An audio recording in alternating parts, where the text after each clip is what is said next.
Buenas tardes, buenos días, buenas noches, donde quiera que se encuentren. Gracias por acompañarnos. Esto es El Rey va desnudo en vivo y con todo, que le solíamos llamar, cada vez lo uso menos. Es nuestro streaming semanal, donde de 7 a 9, 9 y pico de la noche, no vamos a hacerlo de 2 horas y media todos los días. Tratamos de conversar con ustedes sobre distintos temas, de invitarlos a pensar porque es gratis y a pasarlo bien. La suerte está echada con el inicio de este streaming. Vamos a demoler mitos, vamos a hacer preguntas que no son cómodas y a dar respuestas que a veces son mucho más incómodas incluso que las preguntas. Y, por supuesto, agradecerles que nos acompañen. Hay 102 personas con nosotros, son 102, gracias, 102 sentidísimas gracias por estar con nosotros, por acompañarme, por compartir este espacio. Hoy hay muchísimas cosas que pensar, que decir, que comentar, y no sé por dónde empezar, pero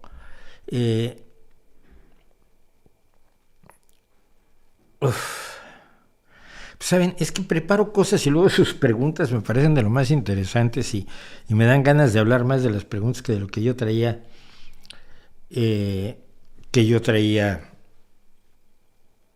preparadas. Y luego resulta que como hago muchas respuestas en el chat, pero muy cortitas, luego quedan unos pedacitos muy pequeños a lo largo de la semana, y entonces la gente me dice, ¿por qué duran solo un minuto? Porque no tenía, si hablo 5 minutos o 10 de cada cosa, pues podemos hablar de 12 cosas, de 24 cosas nada más, y hay muchísimas otras cosas que tocar, así que bueno, ahí yo mismo me hago un lío, debo reconocerlo y admitirlo, pero vamos a empezar por el principio. Primero que nada, quiero invitarlos a que vean lo que hicimos ayer. Lo que hicimos ayer fue el vídeo sobre sindicatos. La gente se lo ha tomado de una manera muy especial. En general han sido decentes, pero ocurre lo siguiente. Yo hablo en el vídeo del proyecto de cómo nace el sindicalismo, y lo que el sindicalismo ha hecho por todos nosotros, les guste o no a las personas, que esto es lo más importante. Si hay gente que cree que es inmune a los sindicatos, no, por mí no han hecho nada. Entonces les pregunto, ¿trabajas 8 horas? Sí. Y si trabajas más, ¿te pagan horas extras? Bueno, deberías protestar. No, pero la mayoría de las veces sí me pagan horas extras, pues está bien. ¿Y tienes vacaciones? Sí. ¿Tienes pensión? Sí. ¿Y tú de dónde crees que salió eso, chico? Pues salió del trabajo de los sindicatos. Entonces todo el mundo te saca, bueno, pero en mi país los sindicatos son así. Digo, ya, pero eso no es un problema del sindicalismo, es un problema de la corrupción de tu país y de esos sindicalistas en concreto. Y en el vídeo menciono muy claramente que hay sindicatos que son, primero que nada, que hay un fenómeno de corrupción porque hay poder, porque hay dinero, y esto es evidente que llama a la corrupción, llama a gente mala, no solo a gente buena. Y segundo, que hay sindicatos que están controlados por los gobiernos o por las empresas porque así les conviene, precisamente para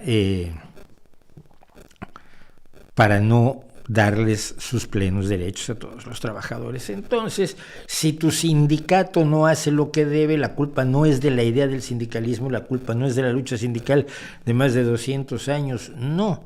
La culpa es que tienes unos pillos a los que tienes que echar. Tienes que organizar a tu gente y decirles, mira, vamos a echar al líder, vamos a poner otro líder que vamos a controlar nosotros y al que le vamos a exigir nosotros lo que debe y no debe de decir, y entonces ya tendremos el control sobre nuestro sindicato. Pero si no te apoderas tú de tu sindicato, lo que no puedes decir es que el sindicalismo es una porquería porque... No, y otro fue mejor, esperen, este es el mejor. Uno que me dijo, no, porque los sindicatos no hacen nada por uno y yo estoy trabajando 10 horas. Le digo, ¡ay, qué barbaridad! ¿Y a qué sindicato estás adscrito? Yo a ninguno, yo no me meto en sindicatos. A ver, espera. O sea, esperas que el sindicato al que no perteneces, en el que no militas, en el que no crees, te defienda. Estás mal. No, lo que tienes que hacer es pertenecer a ese sindicato. Así que, pues, de esto hablamos y yo creo que estuvo bastante bien y creo que tenemos mucho de qué comentar a este respecto. Entonces los invito a que vean el de los sindicatos. No estamos tan mal esta vez, pero tampoco estamos tan bien. Teníamos Si me permiten un segundo, el video de los sindicatos está teniendo en este momento 6.549 visualizaciones, que tampoco es la gran cosa comparado con otros. Sé que el tema no es tan candente como las constelaciones familiares, cosas así, pero por otro lado es bien importante para todos nosotros. Una cosa que decimos en el video y que tenemos que tenerlo en cuenta es que de los 7.800 millones de personas que somos, el grupo más grande es de 3.500 millones que son trabajadores, empleados. Yo no soy empleado, por ejemplo, yo no pertenezco a ese grupo. He pertenecido en el pasado, por supuesto, cuando tenía un contrato laboral, pero algo que afecta a una parte tan grande de la humanidad, porque todos los demás fragmentos son más pequeños, de estudiantes, de desempleados, de pensionistas, de profesionistas independientes, autónomos, como se llaman en España. El grupo más grande son 3.500 millones de empleados. Tenemos que tenerlo en cuenta y tenemos que hablar de ello, aunque a la gente pues no le emocione tanto como hablar de cosas místicas y religiosas y estas que creo que también son importantes. Había cosas del chat pasado que no sé si vamos a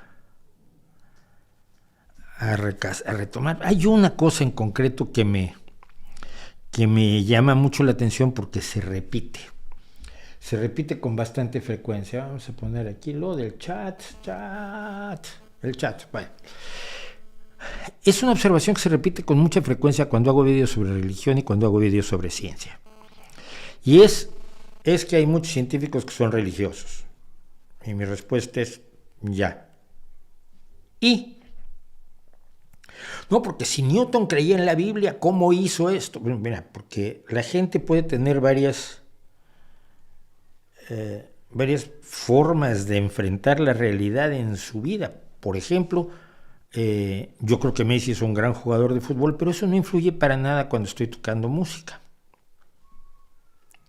Hay gente que cree en una deidad, pero no aplica su religión y sus creencias a el trabajo que hace como científico.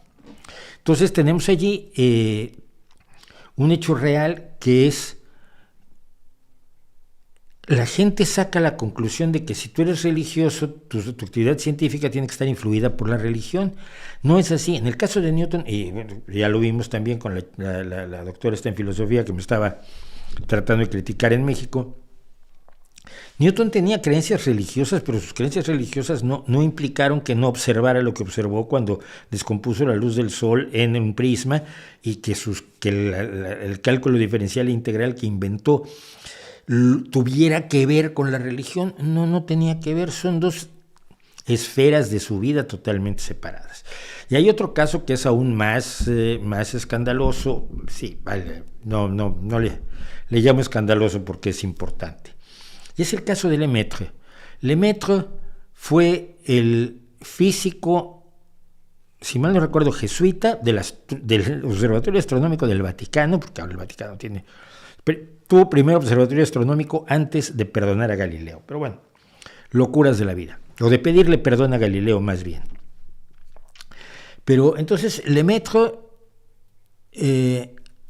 tomó las observaciones de la expansión del universo que había hecho Edwin Hubble, con su equipo, obviamente, todos los astrónomos y demás que trabajan con grandes equipos, y dijo, pues entonces si el universo se está expandiendo y las fórmulas dicen cómo se está expandiendo, si yo invierto las fórmulas, ¿qué pasaba antes? Pues estaba más comprimido, y antes pues estaba más comprimido, y antes estaba más comprimido, y si lo regresamos la cinta muchísimo tiempo, en un momento dado el universo va a estar reunido en un solo punto, y entonces ese punto, que es la singularidad, al estallar, por decirle de alguna manera, porque no es estrictamente un estallido, al estallar es el origen del universo.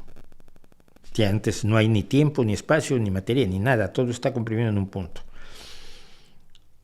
Y entonces presenta sus resultados en un congreso de física, y los físicos dicen, tiene razón. Si seguimos la lógica de la expansión del universo, al echar hacia atrás la cinta, el vídeo, digamos, pues universo se iría comprimiendo hasta un solo punto. ¿Esto iba en contra de lo que aprendió Lemaitre en la Biblia? Sí, por supuesto que iba en contra. En la Biblia dice, Dios dijo, hágase la luz, y la luz se hizo. Primero se hizo la luz, luego se hicieron otras cosas, luego separó la luz de la oscuridad. Entonces ya existía la oscuridad antes que existiera la luz. Pues no está muy claro. Pero luego hizo la tierra y el agua y las separó, porque antes al parecer estaban hechas lodo. No sé, el Génesis es un libro muy contradictorio y muy complicado. Como sea, todo lo que había aprendido en el Génesis, Lemaitre lo hizo a un lado cuando dijo, mis observaciones y mis fórmulas dicen esto. El hecho de que una persona religiosa, de que alguien tenga creencias religiosas y llegue a conclusiones científicas, no significa que esas conclusiones científicas se deriven de su religión. Y esto es lo que mucha gente no cree. Y luego nos hablan de lo que la Iglesia ha ayudado a la ciencia. La Iglesia no ha ayudado a la ciencia. La Iglesia siempre ha intentado obstaculizar a la ciencia porque son dos campos son dos formas de ver el mundo. Uno es, mira, a mí me enseñaron en un libro sagrado, que es sagrado porque dicen que es sagrado, que no demuestra absolutamente nada de lo que dice, me enseñaron esto. Y tú con tus datos, con tus microscopios, con tus telescopios, con tus cálculos, con tus observaciones, con tus mediciones, me dices que no es así. ¿Tú quién te crees? ¿Dios? No, yo no soy Dios, soy solo un científico. Bueno, pero es que Dios dice otra cosa. ¿Quién tendrá razón? ¿Dios Todopoderoso, Creador del cielo y la tierra? ¿O tú que eres una mierdecilla ahí, más o menos, que Dios creó además en un mal momento? La ciencia siempre, la religión, las religiones siempre han tratado de obstaculizar a la ciencia. Han tratado de obstaculizar el conocimiento científico que en un momento dado puede poner en jaque las afirmaciones de la ciencia. Hay una hipótesis, no sé qué sé que hay debate al respecto, pero la edad de oro de la ciencia islámica es la edad en la que el mundo musulmán rescata a los filósofos griegos. Es el momento en que el mundo musulmán hace avances astronómicos importantísimos, en que las matemáticas tienen un desarrollo enorme. Recuerden que algoritmo no tiene nada que ver con logaritmo. Algoritmo se llama así porque fue una propuesta de Al-Khwarizmi. Y el álgebra también, es una partícula árabe que nos indica que el álgebra fue desarrollada por los árabes en el mundo musulmán en la época de oro de la ciencia y del conocimiento islámicos. Del conocimiento, porque la ciencia todavía no era ciencia, pero allá iba. Y en el siglo XIII se decide que la verdad está en el Corán y nada más en el Corán, y que todo lo demás podemos prescindir de ello. Posición que sostienen los extremistas islámicos hasta el día de hoy. Y todo aquel empuje que traía el conocimiento islámico, ese camino que hacía hacia la ciencia, entre el siglo XII y el XIII queda absolutamente parado, bloqueado. No vale nada. Todo lo que habéis descubierto hasta ahora es basura porque no viene en el Corán. Y la religión islámica paró uno de los momentos más interesantes del conocimiento, además que era un momento de gran tolerancia, donde en las grandes ciudades islámicas había judíos, había orientales, había cristianos que se reunían para explorar el universo a su alrededor. Todo eso se fue al garete por una visión religiosa. La misma visión religiosa que persiguió a Galileo, que persiguió a Copérnico. Bueno, a Copérnico no lo persiguieron porque, como decía yo hace poco, Copérnico no quiso publicar hasta los últimos años sus observaciones porque sabía cómo se las gastaba la Inquisición, ¿no? La misma forma en la que persiguió a Darwin, la misma forma en la que persiguió a toda la biología, la misma forma en que ha perseguido a la psicología, la misma forma en que ha perseguido hasta el día de hoy al derecho de las mujeres a tener o no tener hijos, de abortar o no abortar, y persigue el hecho de que la ciencia te puede decir con absoluta certeza que la homosexualidad es normal, es natural, aparecen muchísimos seres vivos, en muchísimos animales distintos, se producen relaciones homosexuales que son felices, nadie se mete con ellos. Como decía yo en una observación hace poco, la homosexualidad es natural. Lo que no es natural es la homofobia, el odio a los homosexuales que las iglesias promueven y fomentan, es el que es antinatural, porque ningún otro especie humana, en especie animal, donde hay parejas homosexuales, los que no son homosexuales los están molestando y gritando y pegándoles. No, negándoles que, ay, es que le dice el pingüino a la pingüina, es que se nos pusieron de vecinos unos que son dos pingüinos, imagínate tú, asquerosos, cochinos, y todas esas reacciones idiotas que provienen de la religión. La ciencia nos puede decir que la homosexualidad es perfectamente natural, y la religión te va a decir, no, sigue siendo un pecado, y yo no quiero que haya matrimonios igualitarios, etcétera, etcétera. Ha sido la actitud de la religión siempre, y nada parece indicar que vaya a cambiar, porque si cambia deja de ser lo que es. Tendría que negar sus libros sagrados. Y si niegas tus libros sagrados, que son el fundamento de toda tu doctrina religiosa, de todos los dogmas y de todas las creencias, que a los niños les enseñas que tienen que creer a fuerza, ya sea que se las enseñes en el Islam, en la madrasa, o que se las enseñes en el colegio sefardí para los judíos, o que se las enseñes a los niños en el catecismo. Y les hagas decir, yo creo en Dios Todopoderoso, Creador de cielo y tierra, creo todo lo que tengo que creer, creo en la comunión de los santos, creo en todo eso que me ordenan creer para ser parte de esta comunidad. La religión tendría que abandonar todo eso, y entonces no creo que les den ganas de hacerlo. Me voy a saltar muchos comentarios, pero de las elecciones en Estados Unidos vamos a hablar un poquito más adelante. Saludos desde Colombia, ¿qué piensas del punk? Y sí, nos gusta que hables mal de las cosas que disfrutamos. A ver, por edad yo pertenezco al punk. Lo que pasa es que yo me crío musicalmente con la música de la época psicodélica, de los fines de los años 60, principios de los años 70. Pero por edad, todos los músicos de esas épocas son mucho mayores que yo, son 10 años mayores que yo. Los músicos que tienen mi edad son los músicos del punk rock. Yo haría una diferenciación clara entre el punk el puro y duro de los Sex Pistols y el punk rock de Green Day, por ejemplo. Green Day me pareció un grupazo y siempre me ha parecido uno de los grandes power trios de la historia. Punk son los que hacen el folk punk de Oyster Band, que es mi banda esencial después de los Beatles, porque los Beatles juegan en otra liga. Pero mi banda a la que recurro constantemente es Oyster Band y son folk punk. Folk punk también son Levelers. Hay todo el punk celta que yo me dedico a promover por todos lados. Clover Hearts.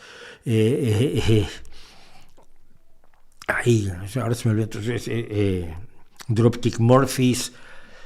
Hay un montón por todos lados, además por todo el mundo, de gente que hace punk celta, que es uno de los géneros que más escucho yo en la actualidad, que me gusta muchísimo. Entonces, ¿qué te voy a decir del punk? Que me gusta mucho y que creo que está muy vivo. Creo que está enormemente vivo porque la actitud contestataria del punk es necesaria. A veces es infantil, a veces es extremista, a veces es ridícula incluso.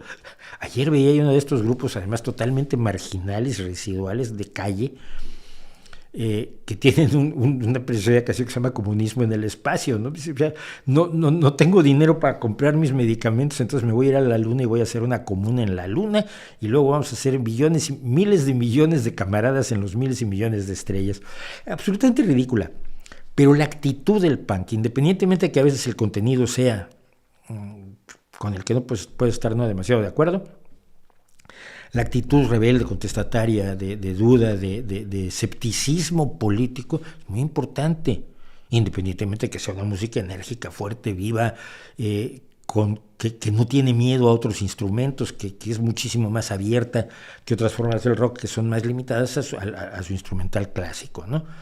A mí me gusta mucho el rock cuando mete arpas y cuando mete banjos y cuando mete mandolinas y cuando mete flautas.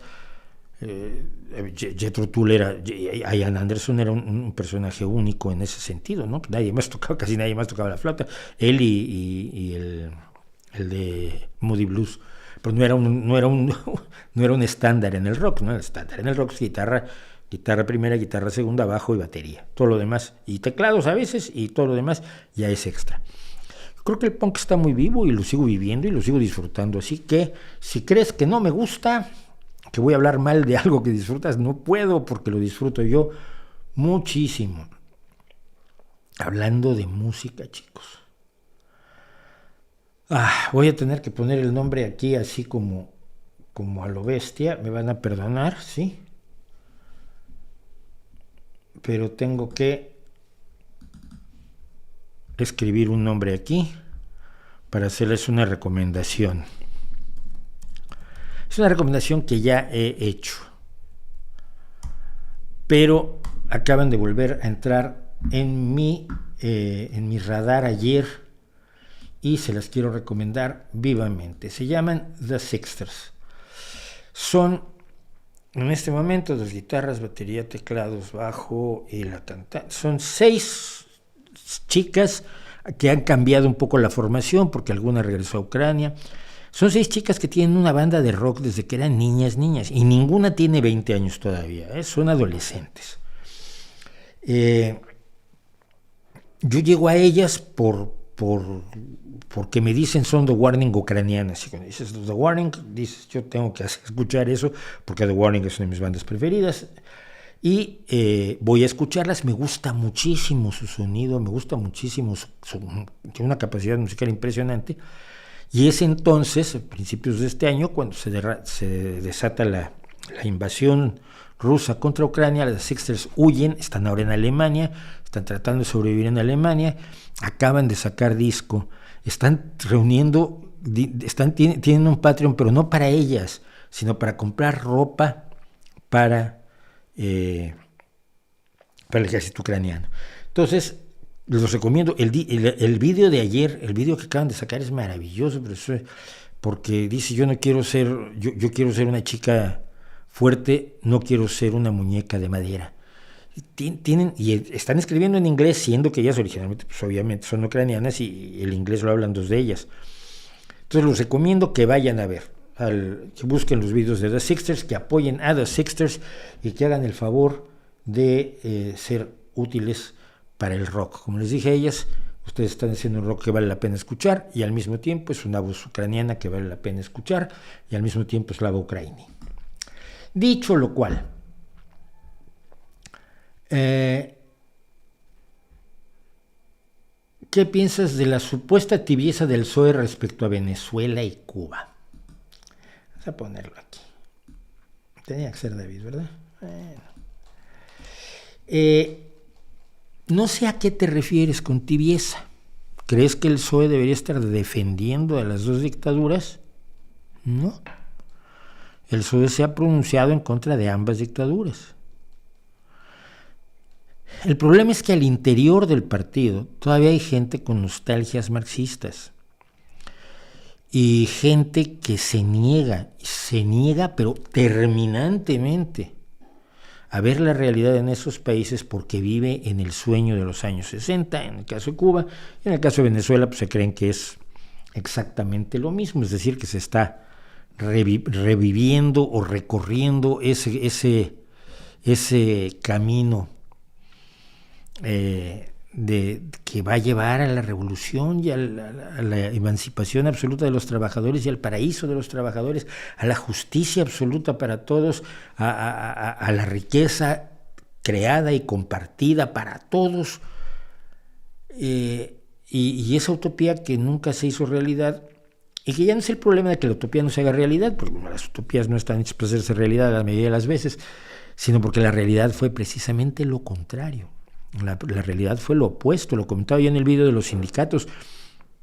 El hecho de que los trabajadores no se puedan defender de su patrón en países como Cuba, la Unión Soviética, China o Venezuela, porque el partido, porque solo hay un sindicato y el partido lo controla. Pues claro, si el Estado es de los trabajadores, ¿cómo te vas a poner en contra del Estado? Serías un traidor, serías un esquirol. Entonces, ese es el tipo de paradojas en las que han caído.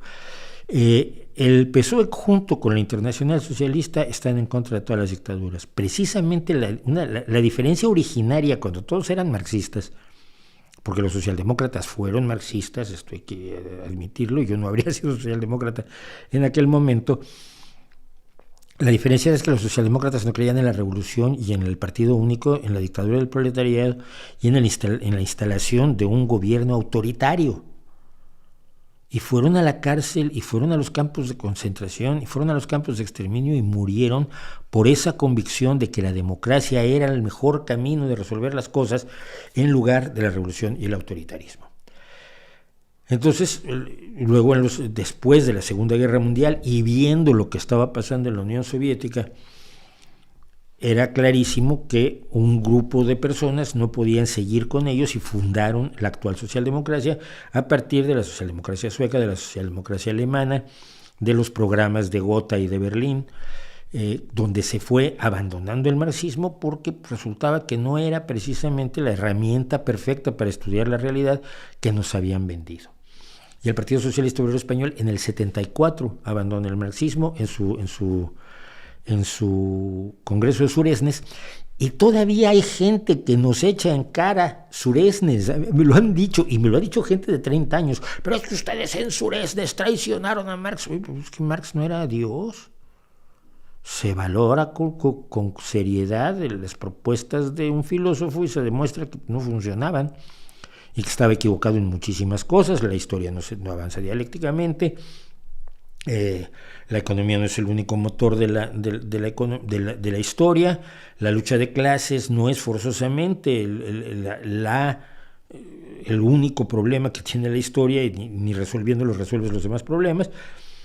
Sometes la realidad de Marx a la visión de los hechos, de los datos, de la información, y dices, bueno, pues este señor no tenía razón, ni modo, ¿no? Muy simpático, tiene algunas buenas ideas y movió a mucha gente hacia la lucha en favor de una mejor sociedad para todos, pero no tiene la razón. Hay gente que todavía no lo perdona. Y dentro del Partido Socialista lo hay. Mira, y esto va con una de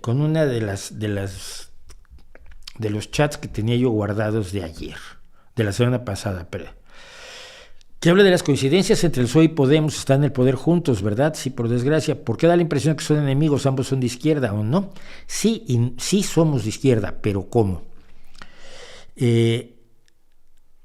Podemos nace para ocupar el lugar del PSOE, simulando una democracia en la que no cree. Ya he publicado muchas veces el vídeo donde Pablo Iglesias te explica por qué la dictadura del proletariado es la democracia más perfecta. Entonces, cuando Podemos surge, y yo veo lo que hay en cuanto a un fenómeno de carácter populista, de carácter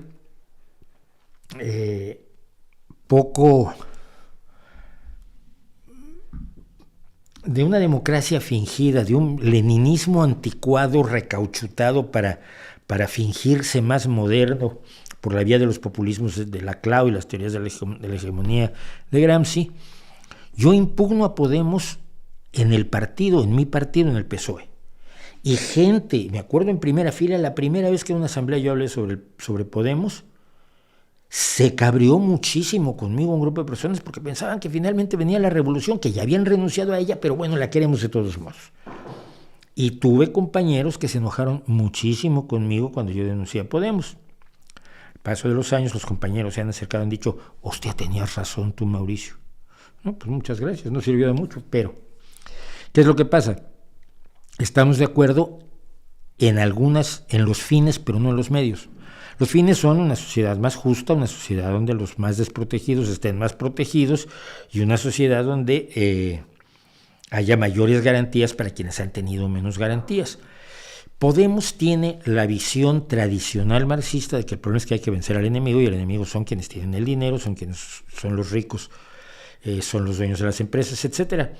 El socialismo democrático no ve las cosas así. Evidentemente hay que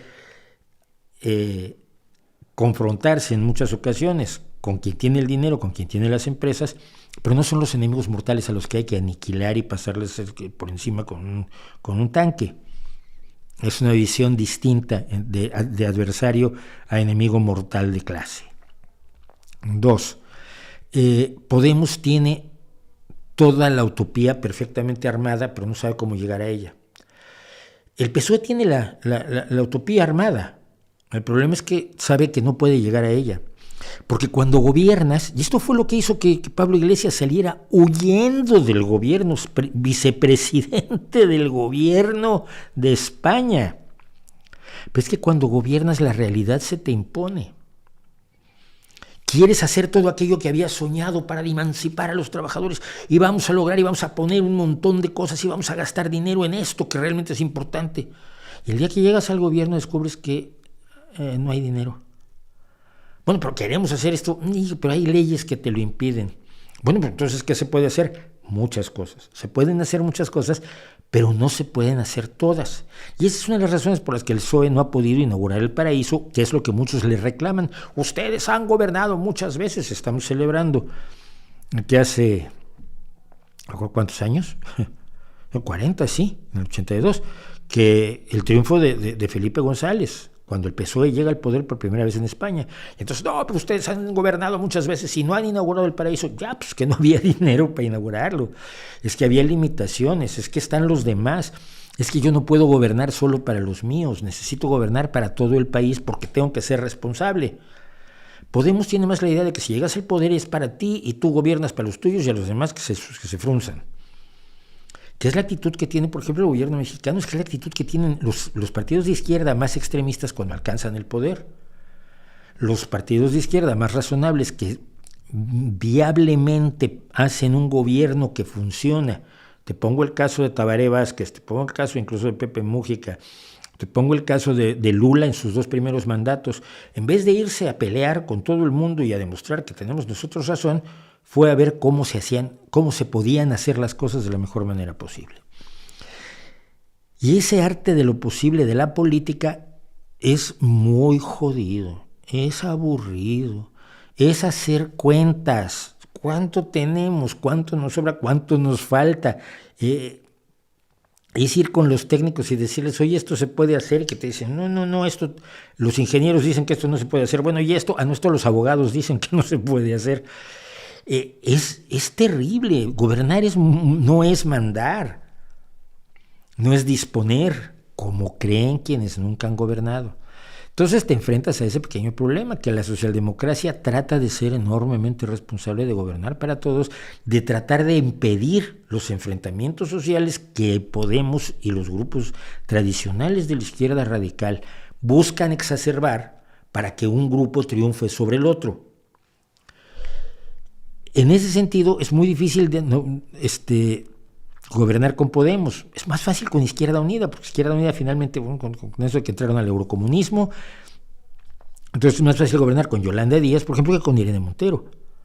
Porque Yolanda Díaz tiene un sentido de lo posibilista, aunque sea radical, y Irene Montero tiene un sentido que esto se tiene que hacer porque sí, y además no lo debato contigo porque esto no está a debate, lo he decidido yo y decreto, mando y dispongo. Pues no, fíjate, se tiene que debatir todo, nena. Y ese es uno de los problemas que está teniendo en este momento precisamente el Ministerio de Igualdad de Irene Montero, porque pretende mandar sin que haya debate cuando la gente está exigiendo el debate sobre temas como la ley trans o la ley queer. Con lo cual ya hablé demasiado de este tema y ya es muy tarde. Bueno, ¿qué me dicen?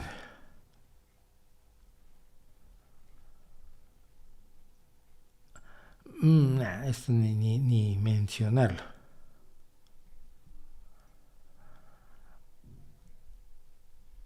Estimado, ¿cree que acabaremos viviendo en un mundo estilo cyberpunk? El problema es que los agoreros del desastre siempre tienen mucho más cartel que las personas razonables. Otra vez, así como tú puedes decir, vamos a tomar el poder y triunfaremos y os haremos ricos a todos y habrá helados para todos. Y la gente dice, vale, hoy sí, vamos a votar por ti. Y luego resulta que no hay helados ni para ellos. Lo ampuloso, lo sensacionalista, lo que evoca grandes e intensas emociones y pasiones, es mucho más vendible que lo otro. Lo otro es, bueno, sí, pero no es para tanto. Mira, Sí tenemos problemas, pero como los hemos ido solucionando, hay la posibilidad de solucionarlos haciendo esto y lo otro. Y cuando uno se pone a explicar esas cosas, la gente se aburre. La gente se aburre horrorosamente. Entonces, es un libro sobre cómo va el mundo a poder sobrevivir superando la sobrepoblación, resolviendo los retos tecnológicos y logrando controlar en gran medida el cambio climático. No te lo compra ni tu tía Eduviges. Si le das dinero para que lo compre, igual va a la librería y lo compra para que parezca que vendiste uno. Pero si haces un video diciendo que Internet va a reventar en cualquier momento, no es cosa de cuándo, no es cosa de si va a ocurrir o no, sino cuándo va a estallar Internet. Estás en todos los medios, todo el mundo te quiere entrevistar y tu libro se vende como arroz. La catástrofe monetaria que viene, el sistema monetario está en peligro, está por deshacerse, todo se va a caer a pedazos, todos vamos a acabar haciendo intercambios con conchitas de la playa. Vendes un montón de libros. Obviamente hay peligros reales, peligros muy serios como el cambio climático, pero si los exageras vendes más.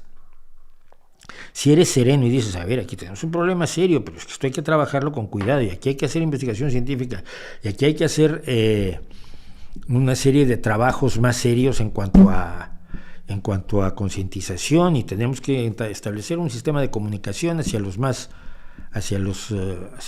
poderosos, y tenemos que encontrar formas de negociación con las empresas y quizás tener mecanismos para hablar con los accionistas. Qué aburrido, tío. Pero si te pones en la calle con una pancarta y dices, yo estoy de huelga porque ustedes son unos imbéciles, ¿cómo se atreven a lo que están haciendo, desgraciados, infelices? Me pego en un cuadro, pues sales en la tele. No baja el cambio climático, pues sales en la tele. Y eso es lo que pasa en el mundo cyberpunk, que dices tú que es más bien el mundo postapocalíptico. Esa idea de que todo se va a ir al demonio y finalmente vamos a vivir como en el pasado, o en un pasado imaginario, o en un mundo desordenado, es muy vendible, pero yo no creo que sea cierto. Y vuelvo a una observación que ya hice. Miren, se decía que una pandemia mundial iba a destruir a nuestra sociedad, a desmoronarla, pero con un castillo de naipes. Estamos viviendo todavía la pandemia, no se va a ir nunca, como la pandemia del SIDA no se fue, simple y sencillamente hemos llegado a con cuántos muertos podemos vivir tranquilos y no estarnos preocupando, porque muere gente todos los días, pero ya llegamos a la negociación de cuántos muertos nos parecen aceptables. Como pasa con el SIDA, sigue muriéndose de gente de SIDA todos los días, pero ya no nos preocupa, como allá en los años 80, cuando apareció el SIDA, y de pronto decía uno, yo no vuelvo a tener actividad sexual en los días de mi vida, ni con mi mano, vaya. Pero se decía que estas pandemias, y más la del SIDA, que afectaba nuestra sexualidad, acabarían con nuestra sociedad. Pues no. Nuestra sociedad ha demostrado resiliencia, nuestra sociedad ha demostrado que el trabajo de los que son pesimistas pero activos, y entonces establecen mecanismos y pugnan por mecanismos para precisamente superar estas cuestiones, pues han tenido éxito, y hay que seguir insistiendo. Gente como Bill Gates insiste mucho en que tenemos que seguir creando mecanismos de protección para el próximo desastre, para que sea menos grave que que ya fue grave. Pero nuestra sociedad no se cayó a pedazos, Internet no desapareció, el sistema monetario no se deshizo, la cadena de suministro, que sufrió muchísimo, tampoco se rompió, y no andábamos por la calle cazando ratas para asarlas. Pero eso no vende. Yo sigo una cuenta que es de buenas noticias, ¿no? Porque hay muchas buenas noticias, pero cada vez salen menos en los medios. Los medios han descubierto, y en gran medida por los fenómenos del clickbait y de las redes sociales, que es necesario ser más escandalosos para poder vender tus productos, para tener espectadores para tu televisión, para tener público para tu radio, para tener anunciantes y suscriptores en los periódicos digitales o o en papel. Entonces, no creo que... Yo creo que seguiremos progresando, existe una buena posibilidad de que sigamos progresando y sobre todo tenemos que intentarlo, pues nadie sabe si va a ocurrir o no. Entonces la mejor manera de abordar las cosas es tratar de seguir avanzando, tratar de seguir reduciendo el hambre, de seguir reduciendo la pobreza, de seguir reduciendo la escasez. El problema no es la desigualdad. En un mundo donde todos son millonarios y hay uno que tiene trillones de millones y por lo tanto hay una enorme desigualdad, no pasa nada. En un mundo donde todos son miserablemente pobres y no hay desigualdad, tampoco tienes un problema. O sea, no tienes un problema de desigualdad. Claro que es un problema el que la gente no tenga. Si toda la humanidad puede salir de la escasez de bienes materiales y espirituales, del ocio, de la cultura, de las cosas que nos gustan, aparte de ganar dinero, si logramos sacar a la mayoría de los seres humanos de la escasez, el que exista Elon Musk nos va a importar menos. Todavía vemos a Elon Musk como una fuente de injusticia, porque si repartiéramos su dinero nos tocaría menos de $1 por cabeza y no iríamos a ningún lado, man. No iríamos a ningún lado. Lo que hay que hacer es acabar con la escasez. Y eso lo hemos ido haciendo, pero cuando dices esto, que hemos ido avanzando, no es cierto, estamos peor que nunca, hay más enfermedades, hay más pobreza, hay más desigualdad. No es cierto. Desigualdad sí medida a veces según el índice Gini, pero es un índice que, como comentábamos con nuestro amigo el economista José Luis Ferreira, pues es un índice muy tramposo, ¿no? No es lo mismo la desigualdad entre dos millonarios, uno que tiene el triple que otro, que la desigualdad entre alguien que no tiene para comer y otro tiene 3 veces lo que necesita para comer. Es una desigualdad cualitativamente distinta, aunque cuantitativamente sea parecida. Bueno, ¿qué bandas artistas de rock están subvalorados? Millones, ni siquiera me puedo empezar a decírtelo.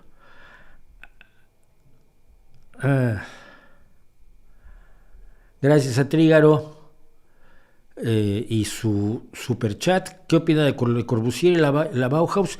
Pues no hay mucho que opinar. Fue un momento interesante en la arquitectura y dejó un sedimento que ha servido para que la arquitectura siga evolucionando, ¿no? Pero nada mucho más. Me salté un montón. Leí tu suéter en voz de Louis Armstrong. Saludos. Sí, tengo. Esto hay que verlo. Esperen un segundo. Es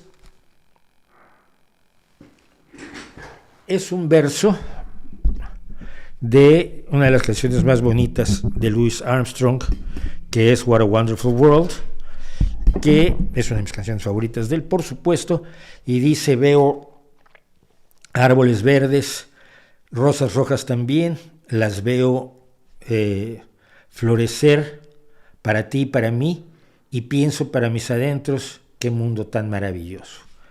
Sí, hay que ser también optimistas a veces, aunque a la gente le gusta tan poquito eso.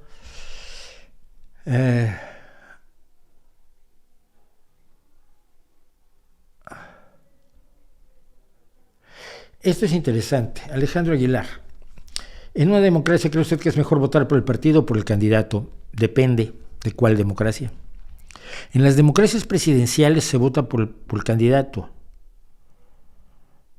porque los diputados los votas individualmente, los senadores los votas individualmente y a los candidatos a la presidencia los votas individualmente. Entonces, en ese caso, son las virtudes del individuo las que pueden llamar más la atención. En las organizaciones, en los estados parlamentarios, como es el caso de España y en general de Europa, votas al partido porque el partido tiene una lista. Yo voto, el partido que más votos tiene, por ejemplo, en la lista que más votos tiene en el municipio, tiene más concejales según más votos tenga. Y la segunda tiene menos concejales y la tercera menos y quizás la cuarta ya no le tocan concejales. Entonces, el reparto de votos es totalmente distinto y en ese caso el candidato importa menos que el partido, Por otro lado, también en los estados parlamentarios la disciplina de voto de los partidos es mucho más férrea que en los partidos presidencialistas, que en los gobiernos presidencialistas. Entonces aquí el partido dice todos vamos a votar por esto y de hecho si algún diputado por motivo de conciencia no vota algo que el partido le ordenó votar, lo multa legalmente. Entonces depende, como en tantas otras cosas de la vida, depende de qué estés hablando, de qué tipo de gobierno estás hablando para saber por cuál votar. Pero vamos a esto que querían comentar, y lo voy a comentar muy por encima, vamos a dedicar unos 5 minutos. Hubo elecciones en Estados Unidos el martes, las elecciones de medio mandato. En las elecciones de medio mandato se renueva parte del legislativo, es decir, parte de la Cámara de Representantes, el Congreso, y parte del Senado, no la totalidad del mismo. El problema es que estas elecciones se habían convertido en una especie de prueba de los mecanismos de control de las elecciones que puso en marcha Steve Bannon, el neonazi promotor de todas las ultraderechas en Europa y en el mundo en realidad, amigote de Bolsonaro, amigo de Le Pen, amigo de Meloni, amigo de Abascal, amigo de... Piensen ustedes en el miserable de su país y es amigo del Steve Bannon. Y Steve Bannon diseñó un esquema mediante el cual los republicanos, sobre todo los republicanos que aseguraban que a Donald Trump le robaron las elecciones el pasado en noviembre de 2020,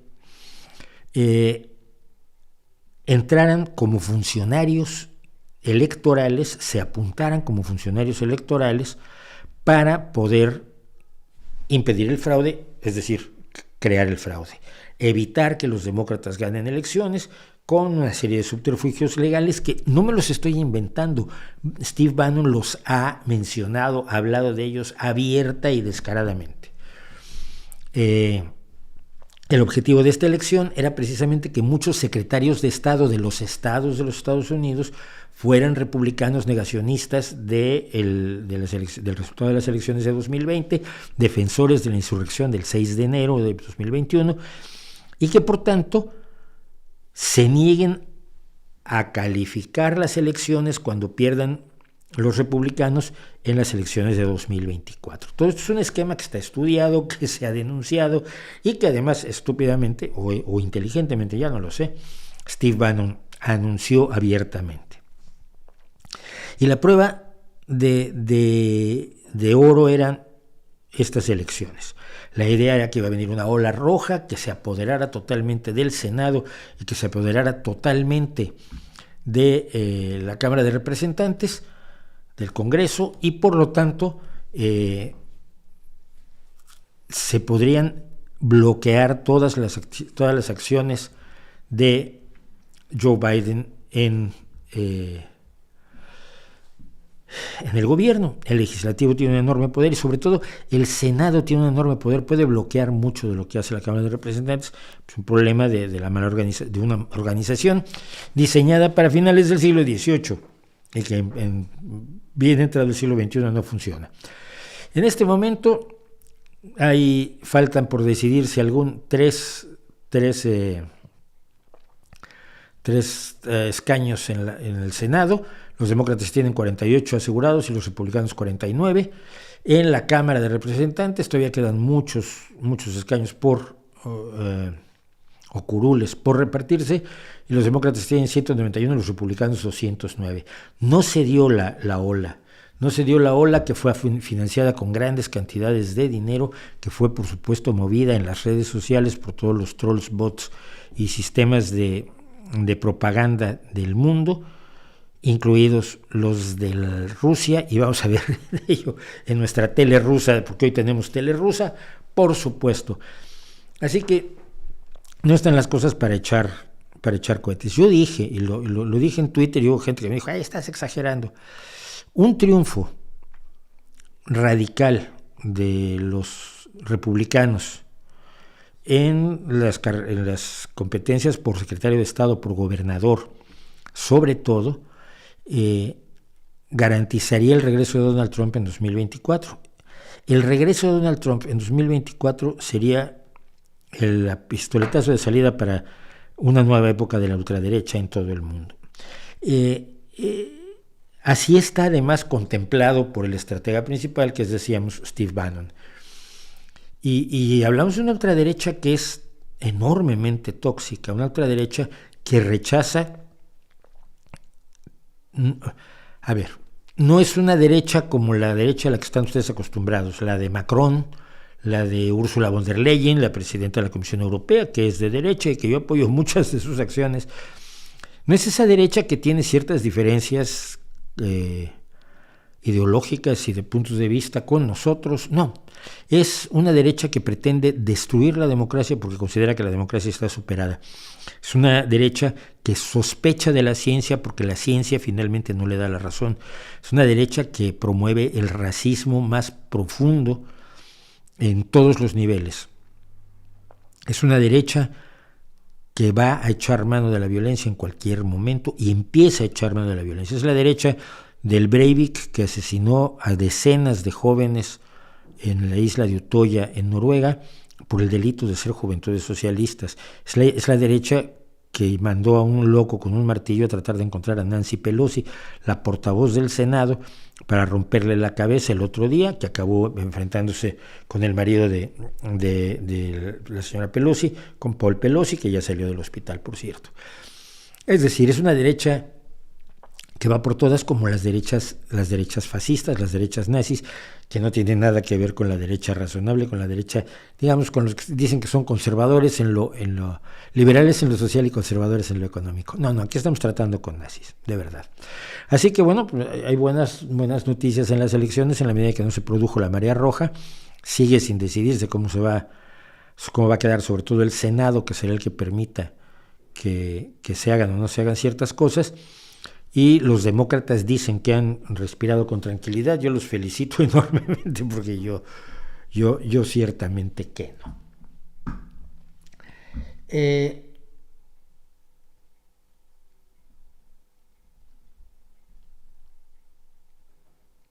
Pero bien, vamos a dedicar 5 minutos a esto porque también me tiene preocupado. Miren. Si ustedes buscan la palabra cientificismo en YouTube, se van a encontrar una coincidencia de lo más peculiar del mundo. Hay canales de filósofos, canales de religiosos y canales de defensores de la mística, lo paranormal y lo misterioso, que unidos en una especie de banda antinatural, dicen lo mismo sobre el cientificismo. Un cientificismo que no existe. Quizás, como todas las locuras, alguien pueda creer en él, pero que exista como un elemento importante dentro del pensamiento, del funcionamiento de la ciencia, no. Pero les da igual. Y esa coincidencia de religiosos que detestan a los paranormales, de filósofos que se sienten por encima de los religiosos, los paranormales, los científicos y cualquiera que se les ponga enfrente. De los religiosos se consideran que todos los demás están por debajo de ellos porque ellos son la voz de Dios, resulta de lo más peculiar. ¿A qué le llaman cientificismo? Que esa es la pregunta. Yo ya dije alguna vez en un video que hicimos al respecto que esto lo había inventado originalmente Hayek, el ultraliberal, que dijo que el cientificismo era tratar de aplicar a las disciplinas sociales los métodos de las ciencias exactas, y que esto era inaceptable porque no se podía estudiar a la sociedad con las herramientas con las que se estudia la física, la química, la biología, etc.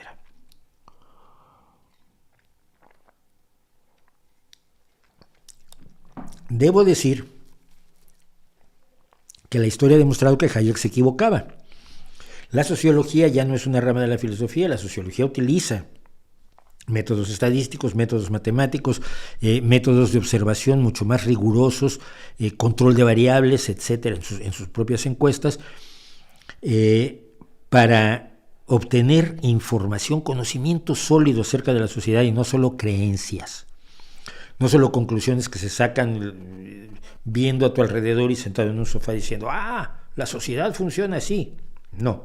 Ahora tenemos herramientas para conocer mucho del funcionamiento de las sociedades, y esto lo saben personas como quienes hacen estrategias políticas, por ejemplo, para bien o para mal nuestro. Por cierto, felicidades a mi amigo César Calderón, que ha sido premiado por una campaña de comunicación que hizo para la UGT sobre trabajo digital, y que ha sido premiado en los premios más importantes de comunicación política. Acaba de estar en Washington, o todavía está en Washington. César, regresa, vamos a comer una fabada. Bueno, ¿a qué le llaman cientificismo estos grupos? Voy a citar uno que es de los más vistos en YouTube. No doy el nombre porque no voy a ponerme a discutir con él. La visión de que solo la ciencia nos da conocimiento real, o conocimiento fiable, o conocimiento objetivo. Es una definición que ya va, o conocimiento fiable, o conocimiento objetivo, o palomitas de maíz, o huevos fritos. De que no hay forma racional y objetiva de investigación fuera del método científico. Ya quedamos en que hay métodos, no método. Entendido además como el de las ciencias duras, como si hubiera otro. Esto es, como aquel método que combina la observación y experimentación empíricas con la modelación matemática. No es cierto. El método no exige la experimentación empírica. Por eso la astronomía es una ciencia, por eso la geología es una ciencia, por eso la geografía es una ciencia, y experimentar. Vamos a empujar esta placa contra esta otra para ver si hace una cordillera como el Himalaya. Pues no se puede hacer ese experimento. Pero sabemos que geológicamente esto ocurrió porque tenemos otros métodos que no son el experimental, que es en el que generalmente se clavan estas personas. ¿Vale? ¿Quién dice eso? Nadie. Quizás alguien allí, un chiflado, o quizás alguien dice un párrafo que podría interpretarse así, sobre todo si lo sacas de contexto. Solo la ciencia nos da conocimiento real. No. Yo sé cómo se llama mi vecina, Elizabeth, y no me lo ha dado el conocimiento científico. ¿Es conocimiento real, fiable u objetivo? Sí. ¿Y cómo me enteré? Le pregunté, ¿cómo te llamas? ¿Parece un agente fiable? Considero que ese conocimiento es válido. ¿Quién sería el imbécil que se imaginan estas personas que diría, no, yo no puedo aceptar que tú te llames Pepe a menos que me lo demuestres científicamente? Es una estupidez. ¿Cómo se llama esta pisada, este acorde en la guitarra si la afino de acuerdo a la afinación más común? Pues es do. ¿Y eso cómo lo sé? ¿Cómo sé que no es re? Demuéstrame científicamente que es do. No seas payaso. Este cuadro lo pintó Picasso, demuéstramelo científicamente. Bueno, eso sí, ahí se puede demostrar científicamente. Pero este cuadro lo pinté yo. Es decir, nadie en el mundo asume la posición extrema que luego estas personas dedican 30 minutos de video a demoler. Pues qué fácil, chico. Qué fácil, porque lo que has hecho se llama un hombre de paja. Es una falacia de hombre de paja. Si yo te digo, y esto pasó hoy hubo un lío. Alguien dijo, los latinos, nos han enseñado a los latinos a avergonzarnos de lo que somos. Y dijiste, este tío no me representa, yo soy latino, me considero latinoamericano y no me avergüenzo de lo que soy. Me dijo alguien, pero tú estás olvidando, pero si todos los mexicanos son distintos a ti porque son morenos y tú eres paliducho. Dije, a ver, ni habló de los latinos, ni habló de los mexicanos, habló de los latinos en general, que me incluye, y no habló de colores de piel ni de cosas por el estilo. Tú cálmate. Alteras lo que dice una persona. No te gusta lo que dice, pero no lo puedes refutar. Entonces lo alteras para ridiculizarlo, caricaturizarlo, cambiarlo y entonces poderlo atacar. Eso sí lo puedo atacar. El extremo de que no se puede conocer la diferencia entre una pelota y un camello, salvo por el método científico, es una estupidez. Ya, pero es que nadie dijo eso. Nadie dijo eso. Y el hombre de paja es una de las grandes falacias que encontramos constantemente en las redes sociales. Sigo. Otro dice, el cientificismo dice que la ciencia es el único método fidedigno para aportarnos conocimientos sobre el mundo y el universo. No, nadie dijo eso. Nadie dice eso. Pues tenemos conocimientos del mundo y del universo por muchas formas. No sé. ¿Cómo se llama esto? Cinta de medir. He obtenido conocimiento. Demuéstrame científicamente que esto es una cinta de medir. No, hombre, no digas tonterías. No todo está sujeto a eso. Y nadie dice que lo debe estar. Otra definición, sacadas todas estas de YouTube, es una ideología, el cientificismo es una ideología según la cual al ser humano no le es dada más verdad que la que aprehende por medio de la ciencia experimental. Otra vez la ciencia experimental. Pero la verdad es un concepto filosófico. La ciencia no busca la verdad, busca conocimientos certeros, busca verdades. Busca modelos que sean lo más aproximados posibles a la realidad y por lo tanto puede considerarlos verdaderos, por lo menos provisionalmente hasta que tengamos más datos. Pero, ¿la verdad? ¿Descubrir la verdad? No, hombre, eso es lo que dicen los filósofos que están buscando y no lo han encontrado, ni lo van a encontrar. El cientificismo es la creencia de que la ciencia física es la única fuente de conocimiento. Pues tampoco. Y este me gusta, a ver, ya fue así como gordito, por Dios. Dile a tu madre que te controle. El cientificismo es creer que la ciencia va a resolver todos los problemas. Tengo un problema, tengo sed. ¿Puede la ciencia resolverme ese problema? ¿Cómo se aplica el método científico para que yo ya no tenga sed? No, la ciencia no va a resolver ese problema. Se resuelve así. Mi novia me dejó, o mi novio me dejó, o whatever. ¿Cómo te puede resolver ese problema la ciencia? Mis cuentos son muy malos.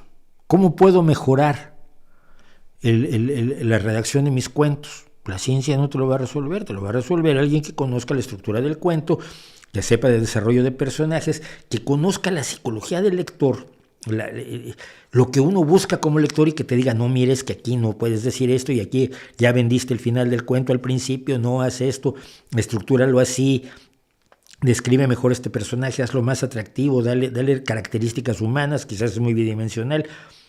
Es un montón de conocimientos que yo imparto cuando doy cursos, cuando doy talleres literarios, que he dado muchísimos a lo largo de toda mi vida. O como los que doy de periodismo. ¿Que la ciencia va a resolver todos los problemas? No. Nadie dice eso. Y por supuesto, la ciencia es una nueva religión. Mira, para decir eso tienes que tener una ignorancia absolutamente avasalladora, intensa, amplia, generosa, casi perfecta de lo que es la ciencia. Porque los métodos de la religión y los métodos de la ciencia no podían ser más distintos. La religión pretende tener el conocimiento revelado y no lo va jamás lo va a demostrar, no tiene por qué hacerlo, si lo dijo Dios, ¿tú qué te metes? Y la ciencia, por otro lado, tiene afirmaciones que pretende comprobar constantemente y que pretende que sean independientemente verificables en el mundo real, material y físico. La ciencia no puede ser una religión del mismo modo en que un meteorito no puede ser primer bailarín del ballet Bolshoi. Pero mucha gente, esto de la ciencia es la nueva religión, lo oye uno con una frecuencia enorme y claro, a ellos les suena bien. Y a mí lo que me suena es no tienen idea ni cómo se llega a las afirmaciones de la religión, ni cómo se llega a las afirmaciones de la ciencia. Pero en la medida en que crea que la religión es igual a la ciencia, y que la ciencia es igual a la religión, que es peor aún, esta persona jamás va a comprender el universo que lo rodea. Se ha cerrado a la comprensión de la ciencia. Es muy peligroso. Y bueno, la idea de que la ciencia es solo una opinión y que cada quien tiene sus opiniones y que la ciencia rechaza a los que opinan distinto. Mira, es que no es una cuestión de opiniones. El agua, una molécula de agua está hecha con 2 átomos de hidrógeno y 1 de oxígeno. Y no es una opinión, es un hecho demostrado. Las opiniones y los hechos demostrados son distintos. Y eso no solo te lo enseña la ciencia, te lo enseña el periodismo. En periodismo tenemos lo que son las notas informativas y las notas de opinión. Y lo que se trata es que no metas la opinión en las notas informativas, salvo si eres El Diario o La Razón o ABC o Público. Pero diferenciamos el mundo de los datos, la información, el conocimiento de las opiniones. La ciencia no es una opinión. Tú puedes tener opiniones sobre la ciencia, pero la ciencia, los conocimientos científicos no son equivalentes a una opinión. Todo este panorama es lo que nos ofrece YouTube a través de filósofos, religiosos y promotores de la paranormalidad y el misticismo. ¿Para qué? ¿Para protegernos en contra del cientificismo? Nada. Para tratar de rebajar el lugar que tiene la ciencia en nuestra sociedad.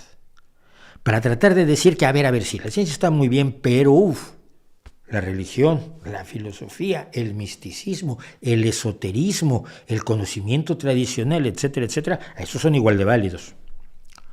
No lo son.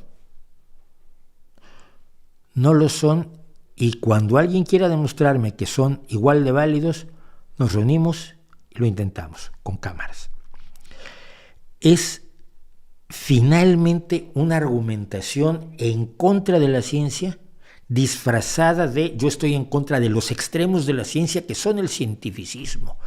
Ya uno decía, el que citaba yo primero, dice, bueno, pero hay un cientificismo más light que dice que la ciencia es, si no es el único, es la mejor forma de conocer el universo. ¿Mejor en respecto a qué? Y claro, ya con eso, la argumentación está armada. Claro, él dice que es mejor, pero mejor respecto a qué? Mejor respecto a otras formas, ¿ves? Cuando tú dices que los relámpagos caen porque los tira Zeus, y yo digo que los relámpagos caen por el diferencial de potencial entre una nube y la Tierra, mi explicación es mejor, porque da cuenta de todo el fenómeno, porque da cuenta de su relación causal, porque puede ser observada por todos, porque puede ser comprobada por todos y porque puede ser estudiada a fondo. Mientras que tu afirmación es simple y sencillamente una ocurrencia. Mejor así. Y así la ciencia es mejor en las áreas en las que se aplica. ¿Es mejor la ciencia para curar, para erradicar la viruela que la herbolaria? Sí. ¿Cómo se demuestra? La ciencia erradicó la viruela. ¿Es mejor la ciencia para hacer internet y usar las ecuaciones de Maxwell? No, es mejor usar las ocurrencias de Bruno Latour y de Derrida. Pues no. ¿Por qué? Porque nunca se ha intentado hacer siquiera un internet con eso, porque no tiene bases, no habría forma de aplicarlo. Sin embargo, el internet con las ecuaciones de Maxwell es el que usamos para que tú hables mal de la ciencia, que es lo que me resulta más alucinante al fin y al cabo. Vamos a un corte y luego nada más, ni le voy a hacer caso ya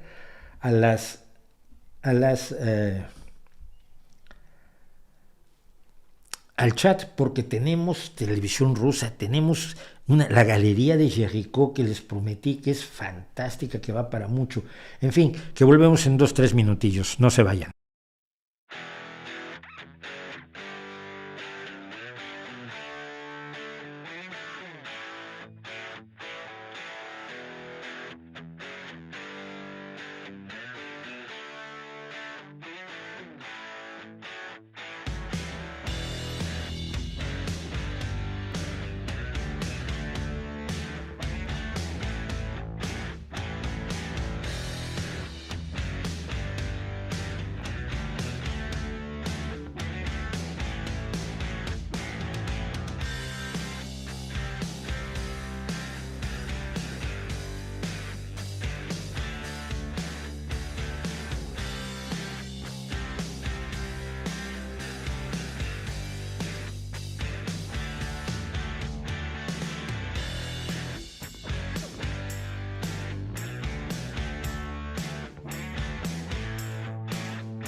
Bueno, brothercitos y brothercitas y sistercitos, sí nos vamos a alargar un poco hoy porque hay muchas cosas y no quiero perderme ninguna, pero vamos a empezar por algo que la semana pasada empezamos a ver.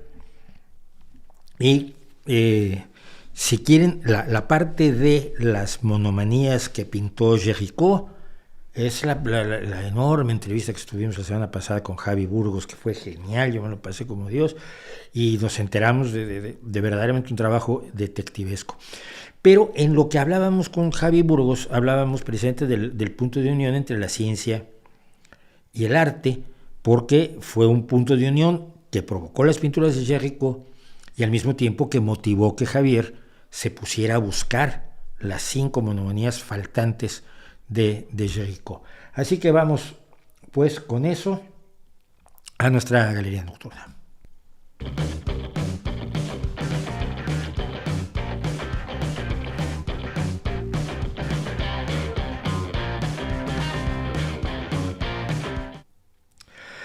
Bueno, entonces nuestro personaje de hoy es Théodore Géricault, o por usar su nombre completo,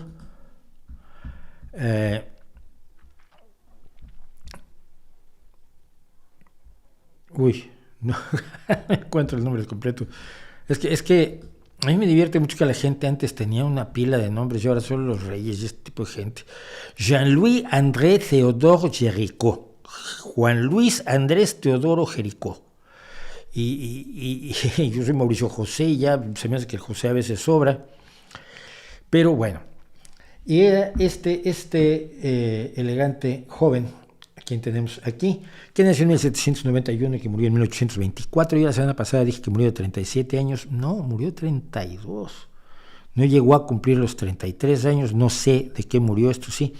Porque, como digo muchas veces, no me interesa tanto hablar del personaje como de su obra. Pero sí hay que señalar que una de sus pasiones eran los caballos, y por lo tanto hizo cosas como este húsar impresionante, con un caballo maravilloso, tiene cabezas de caballos extraordinarias. Piensen que estamos hablando de alguien que está trabajando en los primeros años del siglo XIX en Francia, que por lo tanto le toca a Napoleón y le toca la Restauración. Y la Restauración tiene mucho que ver con su obra magna. Pero lo que a él le gustaba eran los caballitos, le encantaban los caballos y le encantaba pintar. Entonces parecía que iba a ser pintor de caballos, de no ser porque la realidad se le paró enfrente, él hizo otras cosas, pero esto es amor a los caballos. Cuando tú te dedicas a pintar traseros de caballos, para identificar los caballos según su trasero, a ti te gustan mucho los caballitos, ¿no?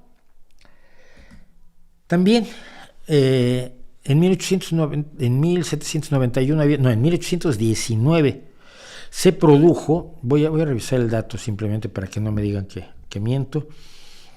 En 1791, poco después de la Revolución Francesa, se proclamó la primera abolición de la esclavitud. La esclavitud siguió muchos años y siguió en Francia todavía hasta la vida de Géricault. Y esto hizo que aparecieran los hombres, las personas de origen africano, las personas de piel negra, en el arte. Hay un caso anterior que a mí es una de las cosas más impresionantes. La única vez que yo pude estar en Bruselas un día o dos, y me metí a un museo, y no me metí al de Magritte porque era yo imbécil, pues se me olvidó, así directamente. Pero me metí al Museo de Bruselas y eran las cabezas de negro de Peter Paul Rubens. Una preciosidad, es un estudio del mismo modelo en 4 actitudes distintas, y me pareció impresionante porque, claro, en el arte occidental, en el arte europeo no aparecían los africanos de manera muy, muy frecuente, que digamos. Sin embargo, una de las cosas que hace Caillebotte, no, un día hablaremos de Caillebotte si no hemos hablado de él, Géricault, es retratarlos, pero retratarlos sin estereotipos, ¿no? Sin la imagen de cómo sería un salvaje africano, que eran las ideas que se tenían en la época y que hacen precisamente, son producto de lo que ya hablamos alguna vez en este canal, que es la invención del racismo. Les recomiendo mucho ese vídeo, de verdad que nos salió bonito. No utiliza el el estereotipo del negro y los pinta como una forma de afirmar su posición política en favor de la abolición absoluta de la esclavitud en todo el mundo. Y esto tiene que ver con lo que pasa después. Miren, en julio de 1816, el rey recién puesto de regreso en Francia había dado una serie de puestos a personas que no los merecían, y al parecer uno de ellos fue el capitán al que le dieron el mando de la fragata Medusa, fragata que metió en un banco de arena frente a Senegal la primera vez que navegó con el barco. El carpintero no podía reparar el Medusa y se tomó la decisión de que el gobernador que iba por allí y el capitán y la gente importante, los de primera clase sería esto en el Titanic, pues se llevarían los botes salvavidas para salvar el pellejo, y los otros allí en el mismo banco de arena o rocoso donde se habían callado el Medusa, pues se aerearían una balsa, y en esa balsa se iban a navegar y se iban a tratar de salvar la vida. Se hizo la balsa. En los botes estaban la gente de primera categoría, la aristocracia que venía en el barco. Y en la balsa metieron a 147 personas. Hay una reproducción en París, por cierto, de la balsa donde puede uno ponerse allí con otras 146 personas y pensar cómo se lo pasaron esas personas. Que al principio fue tirada por uno de los barcos, pero luego el capitán, que era un miserable por lo visto, decidió que mejor cortaban la cuerda que los unía a la balsa para que cada quien se salvara, cada quien sálvese como pueda. La balsa estuvo a la deriva 13 días, pero en esos 13 días se produjeron horrores increíbles que fueron contados precisamente por dos de los sobrevivientes, Alexandre Coreart y Henri Savigny. Henri Savigny era el médico y Coreart, no me acuerdo, el ingeniero del barco. Y contaron la historia. En esos 13 días, primero que nada, el segundo día, los oficiales que todavía estaban, que les tocó balsa porque ya no cabían en los barcos, decidieron matar a algunos que creían que sobraban. Al día siguiente, el resto de la tripulación se amotinó y mató a los oficiales. En medio de los asesinatos, bueno, pues se presentó el fantasma del hambre y se produjo aquello que suele darse en los naufragios y en situaciones extremas, y se produjeron actos de canibalismo o antropofagia. Canibalismo es cuando te comes a alguien de tu propia especie, antropofagia es cuando comes seres humanos, y cuando eres un humano que come humanos, los dos son sinónimos. Este es el libro, El naufragio de la fragata La Medusa, siempre le digo el Medusa, no sé por qué, la fragata de la Medusa, de Coreart y Savigny. Y todo esto, ¿qué tiene que ver? Pues tiene que ver que el escándalo de la barca fue enorme. La barca cuando fue rescatada quedaban, decíamos, 15 personas, 5 de las cuales murieron pronto, y solo hubo en realidad 10 supervivientes. Y hubo un escándalo nacional en Francia porque esto mostraba la impericia del capitán, mostraba el desprecio por la gente, el enfrentamiento entre clases, que en aquel momento era terrible y demás. Y esto lo leen los periódicos.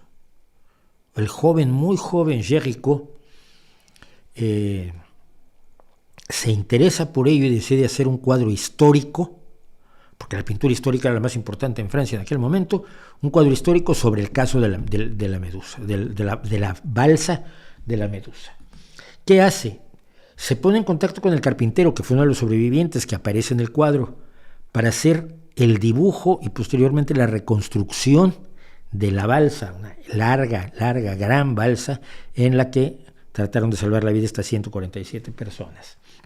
Se entrevistó con Coreart, con Savigny, con todos los supervivientes que pudo. Entonces decidió que iba a hacer un cuadro, pero un cuadro que fuera real, que fuera fiel a la realidad, es decir, aunque fuera una recreación histórica, que tuviera bases en la realidad. Y para ello, ¿cuál era el problema que tenía? Que aquí había gente que había muerto. Y dedicó los siguientes meses a ir a morgues, a pintar, a ver, a comprender las expresiones o falta de expresiones, las posiciones de los miembros de los fallecidos. Se cuenta que se llevó un par de cabezas, no sé si estas, a su estudio para ver cómo se descomponían, para poder ser fiel a la descomposición cuando los pintara. Hizo literalmente más de 100 estudios de rostros, de composiciones, de la barquichuela, para determinar cómo iba a ser su cuadro final. ¿Cuál era el momento que iba a representar? El momento en que el capitán corta la línea que mantiene con esperanza a los del 147 de la balsa, el momento en que son rescatados, el momento en que llegan a Francia de regreso, el momento en que empiezan a comerse entre ellos. Es decir, un hecho histórico tiene toda esa serie de elementos, de su sucesión de momentos. ¿Cuál era el momento correcto que representar? Este es un boceto al óleo preparatorio, uno de los más de 100 que hizo para finalmente hacer su cuadro. El cuadro lo pinta en un lienzo de 4 metros con 91 centímetros de alto, 5 metros de alto, por 7,16 metros de largo. Es decir, pinta en escalera, pinta como si estuviera haciendo un fresco. Los personajes, por supuesto, que vemos son todos mucho más grandes que la realidad, y vamos a ver un ejemplo de eso. Esto lo empezó a hacer a los 25 y lo acabó a los 27 años. La minuciosidad del trabajo, las entrevistas, se iba al mar y se subía a una balsita y veía cómo se comportaba el mar y cómo se movía la balsita. Hizo una aproximación casi científica a cómo iba a representar la tragedia de la fragata La Medusa. Él creía que iba a ser su obra maestra, la obra que le iba a abrir las puertas del arte parisino, y sin duda es su obra maestra. Llegamos al cuadro. Es esto donde todos sus intereses, menos lo de los caballos, porque no había caballos, están presentes.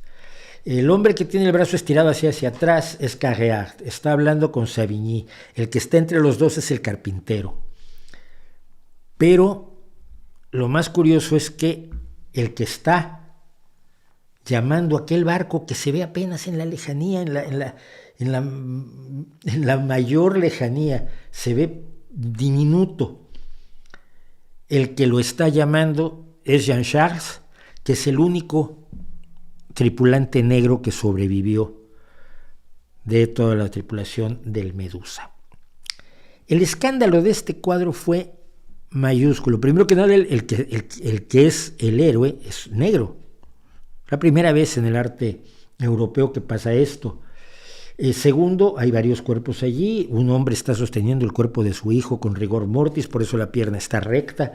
Hay otro cuerpo totalmente exangüe a la derecha nuestra. Hasta la izquierda está un sujeto que solo está de la cintura para arriba y que probablemente ha sido canibalizado. Quizás el viejo impidió que se comieran a su hijo. El trazo de luz de abajo a la izquierda, arriba a la derecha, es una forma de composición que nos lleva el ojo del muerto de abajo a la izquierda al hombre que está levantando el pañuelo o la tela arriba a la derecha, pidiéndole a la fragata que se vea allá en la lejanía que los rescate. Pero no es el momento del rescate, brothercitas y sistercitos. Ese barco que pasó cerca de la fragata, porque lo contaron los sobrevivientes, no los vio. Pasaron unos días más para que fueran rescatados. Este es el momento entonces, ese momento donde crees que te van a rescatar y resulta que no lo van a hacer, es el momento de la máxima desesperación de un naufragio o de un caso de tragedia como el de los sobrevivientes de los Andes, de aquel accidente aéreo que hubo en los años 60, 70. Ese es el momento que elige para pintar Géricault, así como elige pintar solo un trozo de la balsa, porque el resto de la balsa está a la izquierda, hundido debajo del agua. ¿Qué tan grande es el cuadro? Esto nos da una idea de la monumentalidad. Este cuadro terminado cuando este pintor tenía 27 años. Es el segundo cuadro hoy en día más visitado y apreciado en el Louvre después de la Mona Lisa, por cierto.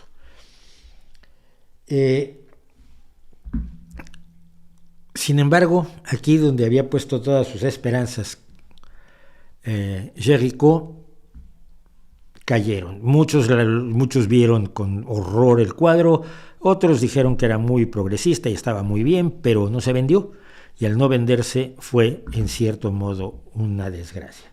Para no quedarnos con mala cara, vamos con la parte desagradable de esto, porque muere muy poco después Géricault.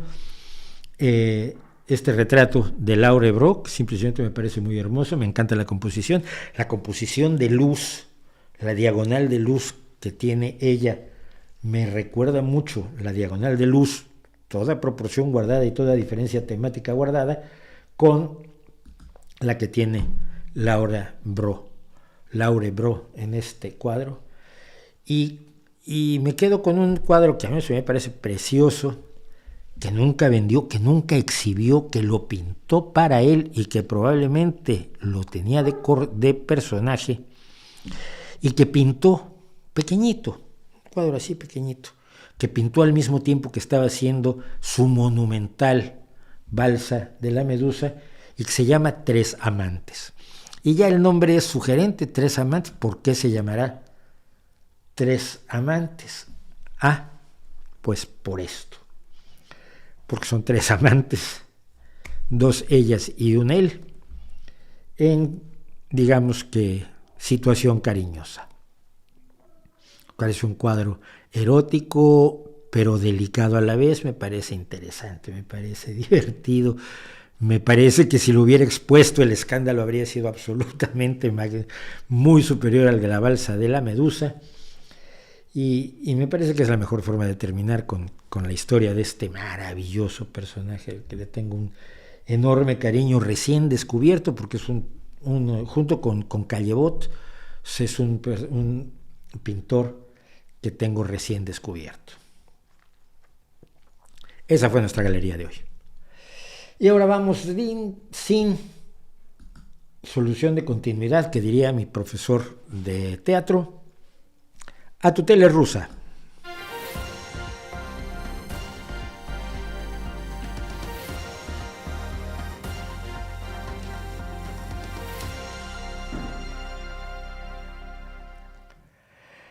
Pues es la tele rusa de la semana y nos va a tomar mucho tiempo, pero bueno, nos vamos a ir hasta las 9:30.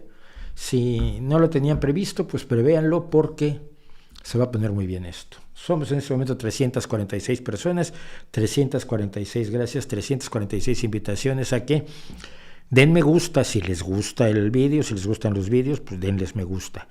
A suscribirse. Si hay suscriptores, YouTube dice, esto hay que recomendarlo.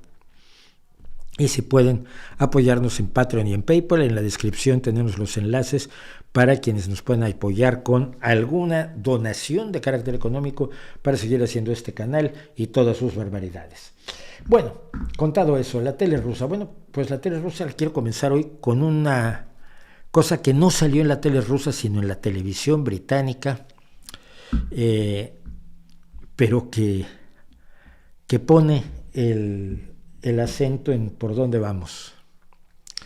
Este es el embajador ruso en el Reino Unido hablando días antes de la invasión. Rusia no tiene ningún interés en una guerra en Ucrania, pregunta la periodista. No es nuestra idea. Voy a estarlo cortando para poder traducirlo todo, porque no trae letreros.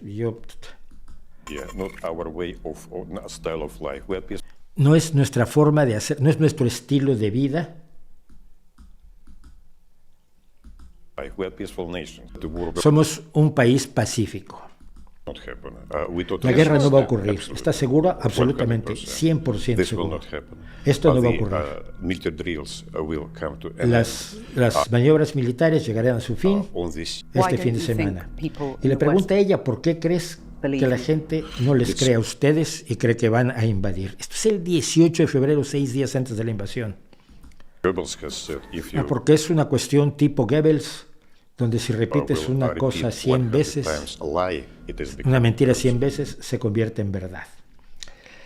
Y algo que sí salió en televisión rusa, pero hace mucho, no esta semana, pero que nos pinta de cuerpo entero, no sé si fue estas últimas semanas, pero no la última, a Alexander Dugin, el gran filósofo de Putin. Hablando de filósofos, díganme cómo sabemos si lo que dice este filósofo es correcto o no es correcto. Es una guerra sagrada, no es ninguna coincidencia de que se haya declarado una yihad, es una guerra santa contra el occidente satánico, y si en principio Kadyrov puede encontrar el valor para decirlo abiertamente, no creo que nosotros debiéramos titubear en hacerlo. Sí, es una batalla ortodoxa, una batalla final apocalíptica, escatológica, entre la Rusia ortodoxa cristiana, la Rusia santa, contra el anticristo. Ese es el punto de esta operación militar especial. ¿Usted lo dice este filósofo? No, el que está aquí. No, el que está aquí. Ese. Es que no sé de qué lado estoy. Este filósofo dice que usted es parte del occidente satánico. Él está haciendo la guerra ortodoxa santa contra usted, y si usted apoya a Rusia, pues esto es lo que apoya. Porque este es el hombre al que le sigue el apunte con todo cuidado el señor Putin. Un estado, a ver, perdón, voy a empezar. Este señor, por cierto, es el esposo de Margarita Simonian, de Margarita Simonian, de la otra, de la muñeca de hierro de Putin. Los dos son presentadores de la televisión y son propagandistas. Pero este señor Tigran Keosayan, los temas de esta semana fueron, primero que nada, la guerra nuclear. Y para promover la guerra nuclear participaron varias personas en tutela rusa de esta semana. Tigran Keosayan dice, un estado nuclear no puede ser vencido en ninguna guerra. Si el liderazgo de esta nación tiene los testículos necesarios para usar armas nucleares precisamente en ese momento. Hablo de la creación de un precedente. Por ejemplo, un misil Kinzhal o Kaldir se sale de curso y la isla de Jersey desaparece. La isla de Jersey en Inglaterra, por supuesto, en el Reino Unido. Los británicos le llaman a los misiles Kinzhal los mataalegrías, los Killjoy. Al misil hipersónico Kinzhal, que puede estar en un par de horas de Moscú a Londres. Les llaman mataalegrías. Todos allí se están poniendo histéricos hoy en día porque puede llegar a Londres desde Bielorrusia en 9 minutos. El misil mataalegrías, también conocido como Kinzhal, tiene un alcance de más de 2.000 kilómetros y puede alcanzar 12 veces la velocidad del sonido. 9 minutos y hola Londres. O más bien, hola Londres y adiós Londres. Son simpáticos cuando les entra por la comedia del holocausto nuclear, ¿no? El otro tema fueron las elecciones estadounidenses y allí hay que hacer un par de observaciones. Primero,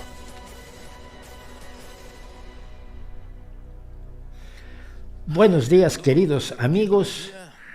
Feliz día de interferencia en las elecciones de los Estados Unidos. Hoy son las elecciones en las que tenemos que interferir. Y que interfirieron. Lo ha reconocido hasta Prigozhin. Pero antes tenemos esta idea. ¿Qué tanto se apostaba por las elecciones del martes pasado? Si hubiera tratos políticos, hubiéramos salido antes del día 8.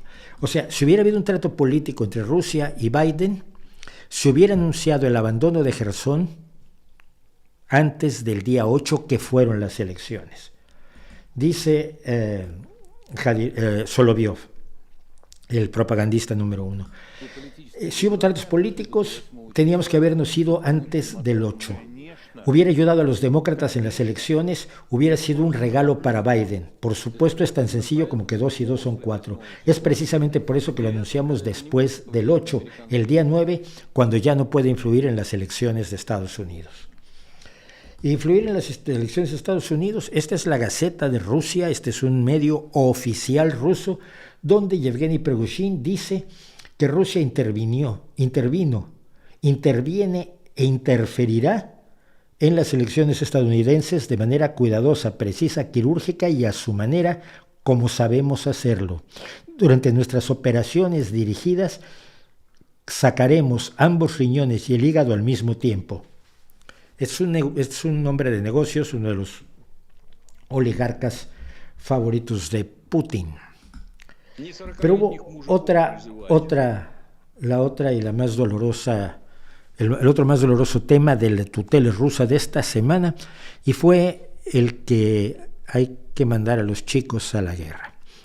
Resulta que la movilización de 300,000 personas mayores de edad y reservistas, pues no está saliendo como esperaban. Entre otras cosas, por las condiciones en las que está la gente mayor de edad allá. No hay muchas personas de mi edad que tengan mi condición física, por poner un ejemplo, por malo que sea el ejemplo. Entonces aquí, un traductor de cine y vídeo, porque tiene que echar mano de gente realmente alucinante, explica. En vez de llamar a personas de 40 años con una educación superior, con un negocio, con una mujer y 3 hijos, cuya muerte en el frente nos provocará la necesidad de pagarle una pensión a la mujer y a los hijos, etcétera, deben ir los chicos de 18 años. No importa qué tan cínico suene esto, tendremos que enviarlos. Los niños tendrán que ir a trabajar en el ejército. Prestarán servicio 2 años, regreso. Tendrán que prestar servicio 2 años y participar en el combate. Es la única forma, y este es el tipo de ejército que podemos esperar, es lo que yo creo. No solo suena cínico, ¿no? Suena temible, pero Solovyov, el gran propagandista, que yo ya no lo presentaría como presentador de la televisión, dijo esto ante un grupo de jóvenes. Miren el número de empresarios, a la cantidad de empresarios que están alegremente renunciando a su ciudadanía rusa, que están avergonzados de ser rusos. ¿Cuántas personas se mudaron a otros países y dijeron, ustedes no entiendan, es terrible, el país está en guerra con sus vecinos, no podemos aceptar esto? Perdón. No podemos aceptar esta guerra que tiene Rusia. Está hablando de la gente que se ha ido de Rusia avergonzada de lo que está pasando. Para ellos no hay concepto de la patria. La rusofobia se ha salido del gráfico. El odio de todas las cosas rusas. Odiar de la manera en que solo podrías odiar a tu propio hermano. Aquí hace un paréntesis un paralelo entre Caín y Abel y Ucrania y Rusia. Los ucranianos ahora odian a los rusos y es culpa de Occidente. Eso o la invasión, Vladimir. Eso o la invasión. Y aquí la gran mentira que se repite y aquí se les cuenta a jóvenes que se quiere mandar a la guerra. Cuidado. Si no hubiéramos intervenido el 24 de febrero, habría habido cientos de miles de víctimas. Perdona, hay cientos de miles de víctimas. Y casi todas son ucranianas, sobre todo civiles. La otra mentira. Durante mucho tiempo ahora ya no estamos luchando contra Ucrania. Allí está la OTAN y nosotros estamos totalmente solos. Somos muy pocos. Solo hay 150 millones de nosotros. Ahora David es Rusia y Goliat es el resto del mundo, es Ucrania. Ucrania con el apoyo, pero únicamente de armas del resto del mundo. Pero aquí es donde les invita a los chicos a pelear. Antes de que lo sepan, es momento de hechos reales en respuesta a lo que puede parecer algo divertido y de juego. Y entrar a formar filas junto a los héroes. Cuando su edad lo permita, estén listos para el odio que van a encontrar, incluido el de sus propios compañeros de la misma edad, que no entienden por qué Rusia debe existir. Tenemos que ganar. Tantos civiles están pereciendo hoy en día. ¿Por qué? ¿Por qué? Ojo, los civiles que están pereciendo son todos ucranianos. No ha muerto un solo civil ruso. No hay ninguna intención de invadir Rusia. Porque para ellos el odio es natural. Y nosotros solo estamos haciendo el trabajo duro. Estamos curando a la gravemente enferma población ucraniana. Porque nuestra causa es justa, la victoria será nuestra.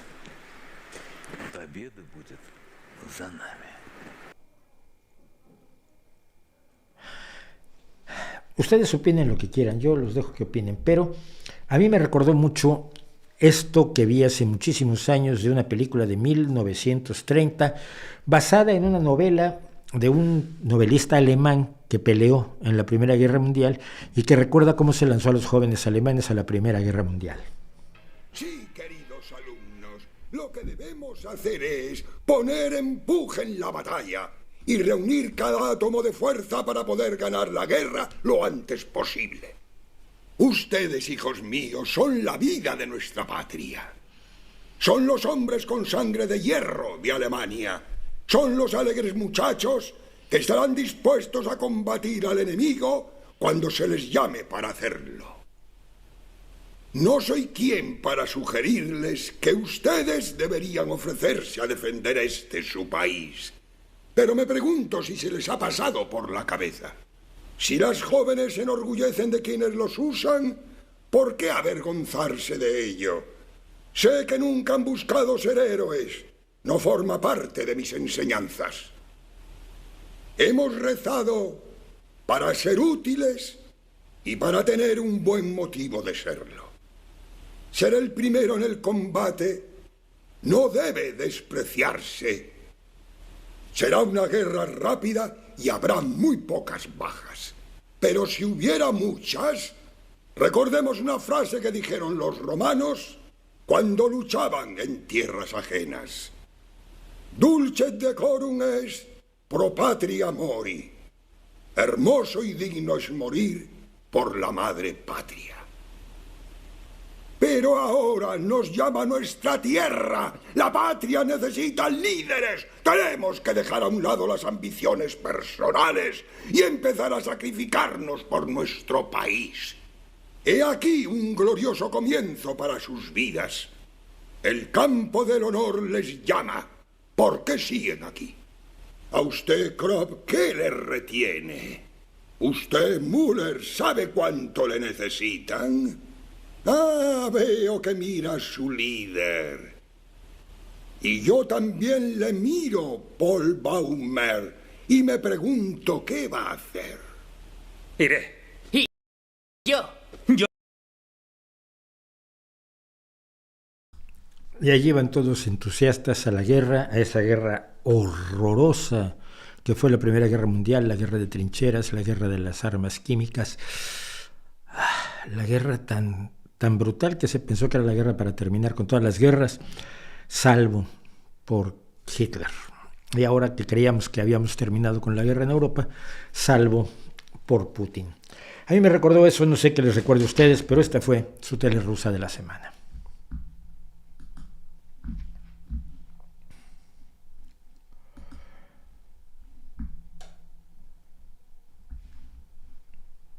Total, y ahora fíjense, no puedo hablar ni porque esta es la era, porque hablamos de la era común, cómo se decidió que este 2022 y no 2029, 2043 o 5,820 chuchos. Bueno, ya no nos da tiempo, sí no nos va a dar tiempo, pero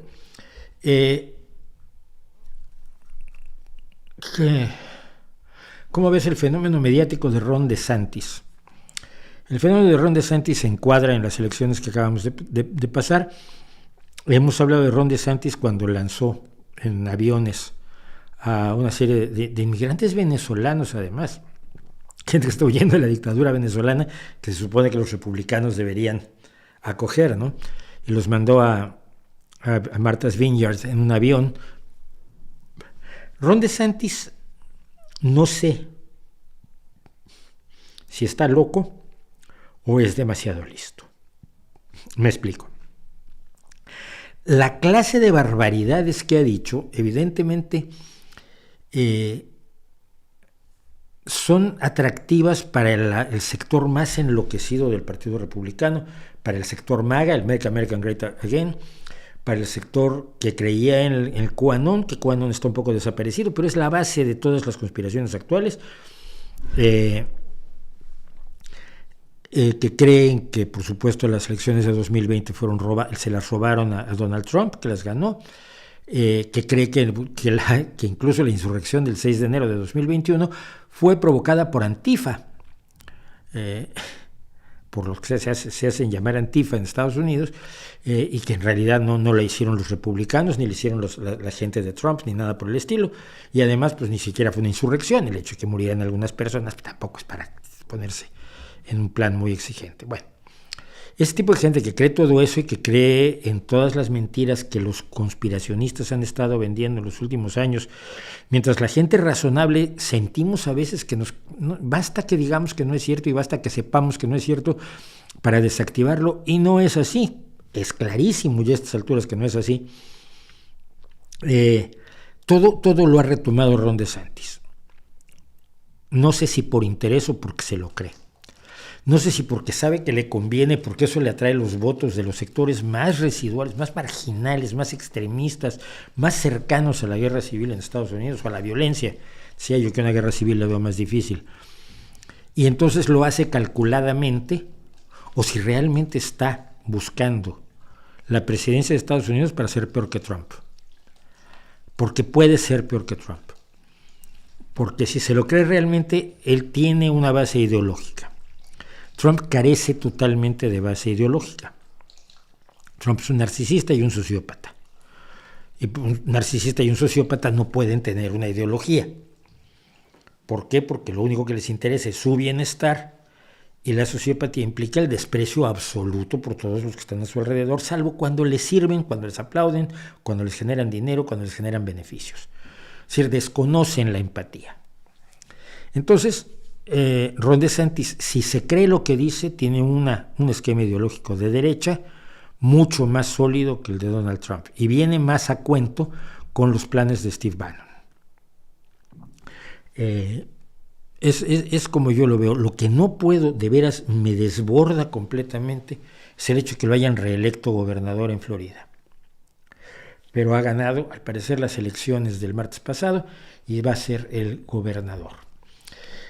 Voy a darle un repaso al chat. Vamos a ver dónde ponemos chat, dónde dice chat. Chat. Gracias a Leviatán Diesper por el super chat. ¿Qué opina el Sindicato de Trabajadores de la Educación en México? Es un sindicato blanco, siempre lo ha sido, punto. ¿Cree que la huelga de la sanidad en Madrid es un problema médico o político, como asegura Ayuso? Es un problema laboral y médico. Están destruyendo la sanidad. Se dejó morir a miles de personas por no llevarlos a la sanidad y dejarlos morir en las residencias de ancianos. Es decir, la actitud ha sido absolutamente brutal. La actitud ha sido asesina. Y la destrucción de la sanidad pública y el traslado de los recursos de la sanidad pública a la sanidad privada es un peligro enorme. La derecha quiere destruir la sanidad pública. Y es una de las joyas que tienen los españoles como parte de su tranquilidad. Hoy compré yo mis medicamentos para la presión, pagué 5 euros con 70 céntimos. Cuestan 40 o 50 euros en los Estados Unidos, 40 o 50 dólares, están ahora a la par las dos monedas. No es un problema político, no se han puesto de acuerdo todos los médicos, pero todos los médicos son rojos y del PSOE o de Podemos. Es una estupidez eso. Es el tipo de cosas. Ayuso como Ron DeSantis, como Marjorie Taylor Greene, como la derecha, que es el modelo que ha adoptado Isabel Díaz Ayuso como aquel que le funciona mejor, y todo esto por la vía de su asesor, que es Miguel Ángel Rodríguez, que es un sujeto absolutamente siniestro, dirá lo que sea. Ayer dijo que Pedro Sánchez estaba preparando un golpe de Estado para quitar al rey. Como si yo digo que tú tienes una bomba nuclear en tu casa y se la vas a tirar a mi mamá. O sea, cualquier ocurrencia es válida para quitar la atención de los problemas que tiene la Comunidad de Madrid. Los médicos están reaccionando como médicos, no como militantes de ningún partido.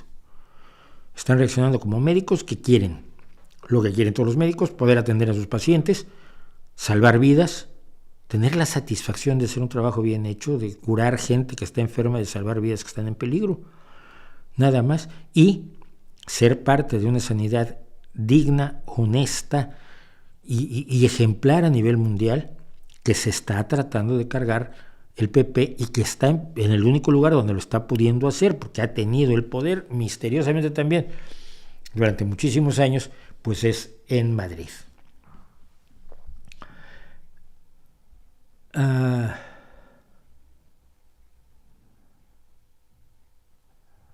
¿Qué me dicen?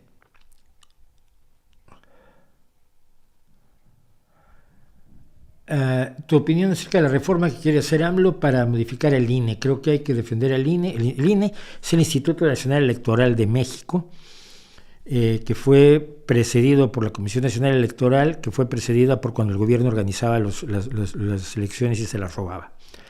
Hay una manifestación este domingo y AMLO ha criticado con todo.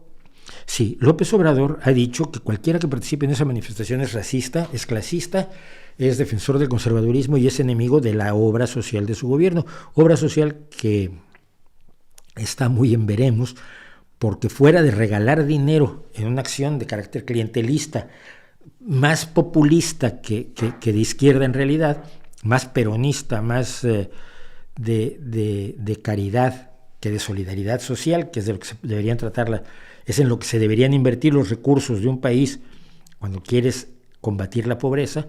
No le das caridad. Combatir la pobreza es darle a alguien los mecanismos necesarios para que el que te está pidiendo dinero en la calle vaya a la escuela, tenga la posibilidad de acceder a un empleo, se pueda lavar la cara, se pueda peinar, pueda tener una vivienda digna, pueda mantenerse por sí mismo y salir de la pobreza. Pasar todos los días a dejarle una limosna para que pase ese día no es un programa social en contra de la pobreza, es un programa para eternizar la pobreza, pero eternizando el agradecimiento, que es lo que le gusta mucho a López Obrador. Cuando su actual director de la Comisión Federal de Electricidad, Manuel Bartlett Díaz, era secretario de Gobernación en 1988, todo parece indicar que Cuauhtémoc Cárdenas Solórzano ganó las elecciones presidenciales. Y todo parece indicar que se las robaron. Fue el primer año en que se utilizó un sistema computarizado para contar los votos en México. Y cuando la ventaja de Cárdenas iba creciendo, ¿qué pasa? Al comienzo del día, como siempre pasa en todos los mecanismos electorales, sobre todo modernos, pues los resultados que te llegan son principalmente los de las grandes ciudades y sobre todo los de los barrios ricos. Pues son los barrios que son más fáciles de contar y que te llegan más rápido la información, pero los poblados lejanos, en un país como México, con una una extensión territorial enorme,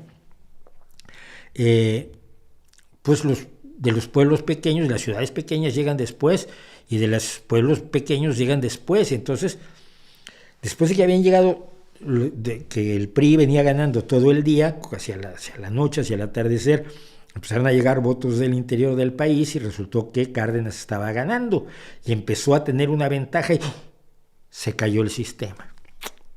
Los ordenadores eran muy primitivos en aquel entonces. Estamos en el 88, yo tenía mi primera Atari con la que estaba escribiendo mi primera novela, fíjate. Bueno, pues nada, que no eran muy de fiar las computadoras, ordenadores o computadores. Y se cayó el sistema, y cuando el sistema ya lo volvieron a poner en marcha, ganó Salinas. Ante el escándalo que fue esto, que no se pudo probar, Cárdenas mismo dijo que no se podía probar, por eso no emprendió más acción que la creación de un partido que después se destruiría, partido razonablemente socialdemócrata, que era el PRD.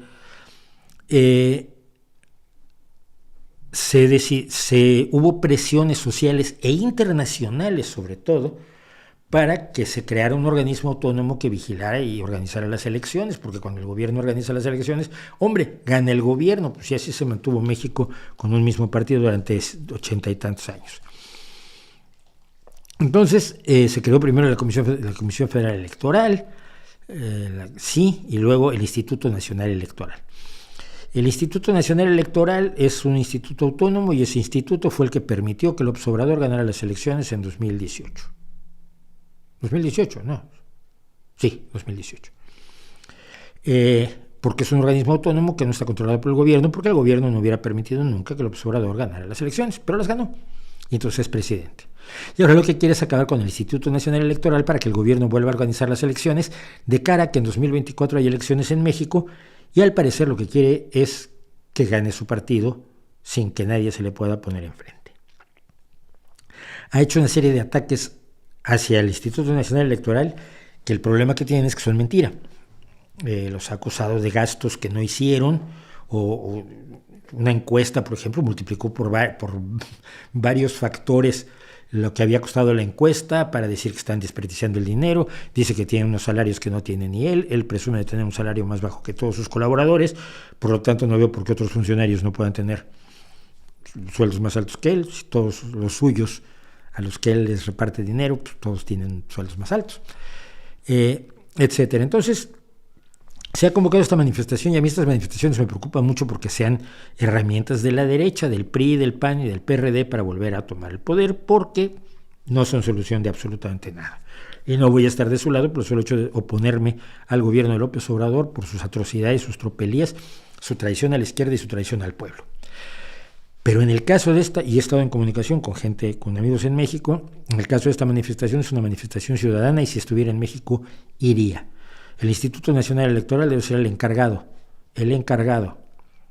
de llevar las elecciones del 2024, y no podemos caer en el juego de Donald Trump y de Bolsonaro y de poner en duda los resultados electorales antes de que se produzcan preventivamente para luego poder afirmar que nos robaron la elección, que es lo que está tratando de hacer López Obrador y que me parece despreciable. Creo que respondí la pregunta, más o menos. No, Darío, sindicalismo no son mafiosos. Pues le preguntan a los argentinos. No, sindicalismo argentino puede ser mafioso, pero si trabajas 8 horas, si tienes vacaciones, si tienes esperanzas de jubilarte, si trabajas en un taller y tienes algunos elementos de seguridad, mascarilla y guantes y eso ya lo hizo el sindicalismo.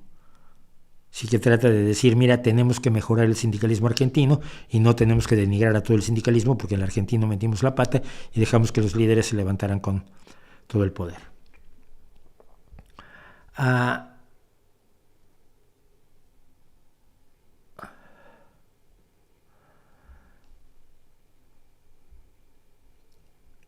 ya llegaron los ofendiditos, siempre están, no te preocupes, esos no faltan aquí.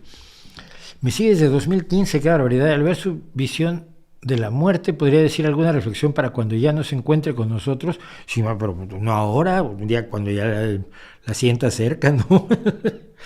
Todavía voy al gimnasio, no hagas eso.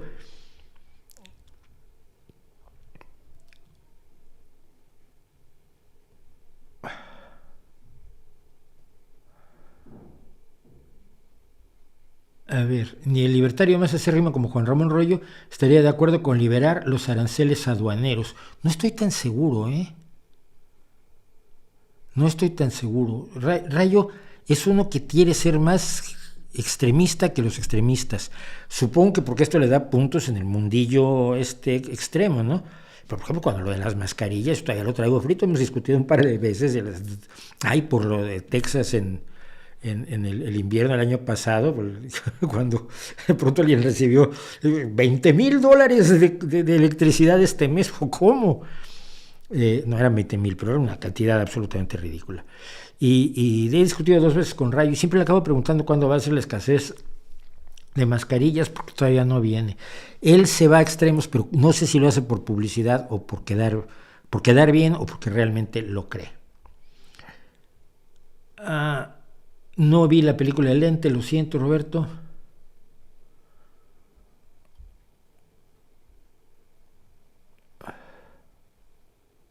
No conozco Tierra Santa. No vi The Sheldon, pues todos son los libros, los grupos de música, las películas y las series que no he visto. Además no estoy viendo series ni películas últimamente, veo puros documentales. ¿Le parece que la música clásica está sobrevalorada? Muchas personas piensan que es música de inteligentes. No. La música clásica es música. Cuando la música era para pocos, pues la música que se hacía, era esa música la que se hacía, pero era para pocos. Ahora ya no es para ellos pocos. Ahora Beethoven es nuestro y milita con nosotros. Beethoven estaba con la Revolución Francesa y Mozart estaba con la Revolución Francesa. La música clásica es para todos y lo puedes ver en la constante referencia a la música clásica que hacen los grupos de música actual. El rock bebe muchísimo de la música clásica. Simplemente hay que perderle el miedo. No es música difícil. A ver, cuando te metes a las experimentaciones de Stockhausen y demás, sí, pero no, me refiero a la música, esa que tiene notas y armonías y ritmo y todo eso, que es lo que llamamos música normalmente. La música es de todos y todo el mundo la puede apreciar, no es para inteligentes ni para tontos. Simplemente se nos ha contado esa historia. No, la música clásica, esa es intelectual, esa no es para cualquiera. Sí es para cualquiera. La que no es para cualquiera es el reggaetón, que no es para nadie. Pero igual que el rock es para todo el mundo. Y yo siempre me acuerdo, como uno de los ejemplos máximos, Paul McCartney, en los momentos máximos de los Beatles, ve por la televisión un concierto de Bach y escucha una trompeta piccolo, una trompeta soprano, es una trompeta piccolo. Y al día siguiente va con George Martin y le dice, oye, esto suena muy bien, ¿qué es? Y George Martin, que conocía el concierto y además conocía al que la tocó, dijo, hombre, pues una trompeta piccolo. Uy, tiene un sonido maravilloso, la quiero usar, mira aquí en Penny Lane al principio, que podría tocar esto. Dijo George Martin, sí, ¿cómo no? Lo llamo porque yo conozco al que tocó en el concierto que viste tú en la BBC. Y esa maravillosa entrada de trompeta piccolo de Penny Lane la toca este señor. Entonces, la música es música para todos. ¿No? Sí, está sobrevalorada quizás por algunos, pero por la gente común y corriente tú puedes disfrutar enormemente. Yo te puedo hacer disfrutar, no sé, la obertura de 1812 con cañones, el cuarto movimiento de la novena de Beethoven con 10,000 cantantes que se hace todos los fines de año en Japón. Apropiación cultural, no. En Japón se ensaya 10,000 personas para cantar la coral de la novena de Beethoven. Esto puede hacer llorar con Bach, con los conciertos para cello de Bach, con las obras para cello de Bach. A cualquiera. No es cierto. Por cierto, alguien me preguntó el otro día y me quedé con el apunte, ya que estamos hablando de música, que quiénes eran mis 5 bajistas. Mis 5 bajistas son, no forzosamente en ese orden, Paul McCartney, Geddy Lee, de Rush,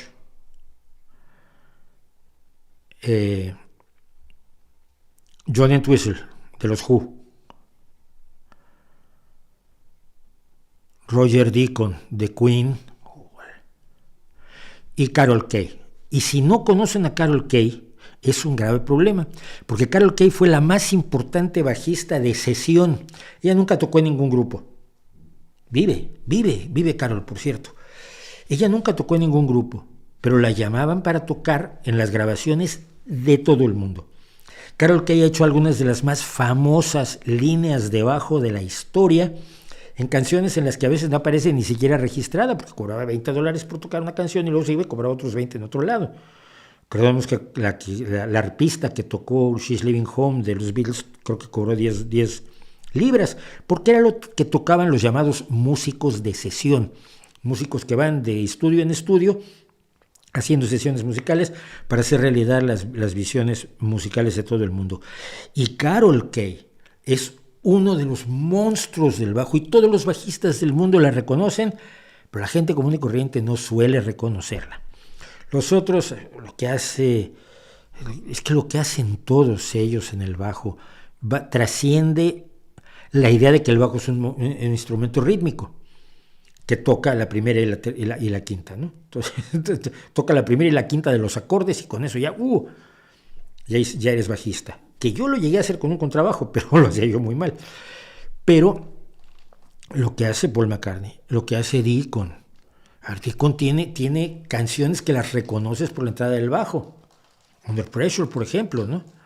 Geddy Lee, el Rush, es que por favor, John Entwistle, que tiene los solos de bajo más espectaculares y utiliza el bajo como nadie en canciones de él mismo, como Boris the Spider. Son cinco personas que realmente han sido importantes para el bajo. Y se me olvida el nombre del bajista de Motown, que fue el que inspiró a Paul McCartney, por cierto. Uno de los bajistas del sello y del movimiento de música de rhythm and blues de Motown, que Paul McCartney una y otra vez ha dicho que fue su gran inspirador. El bajo es para oírlo, hay que oír el bajo, no quedarnos solo en la guitarra y en la voz. Hay que oír el bajo y hay que oír la batería, porque se hacen unos descubrimientos maravillosos. Sigo con el chat.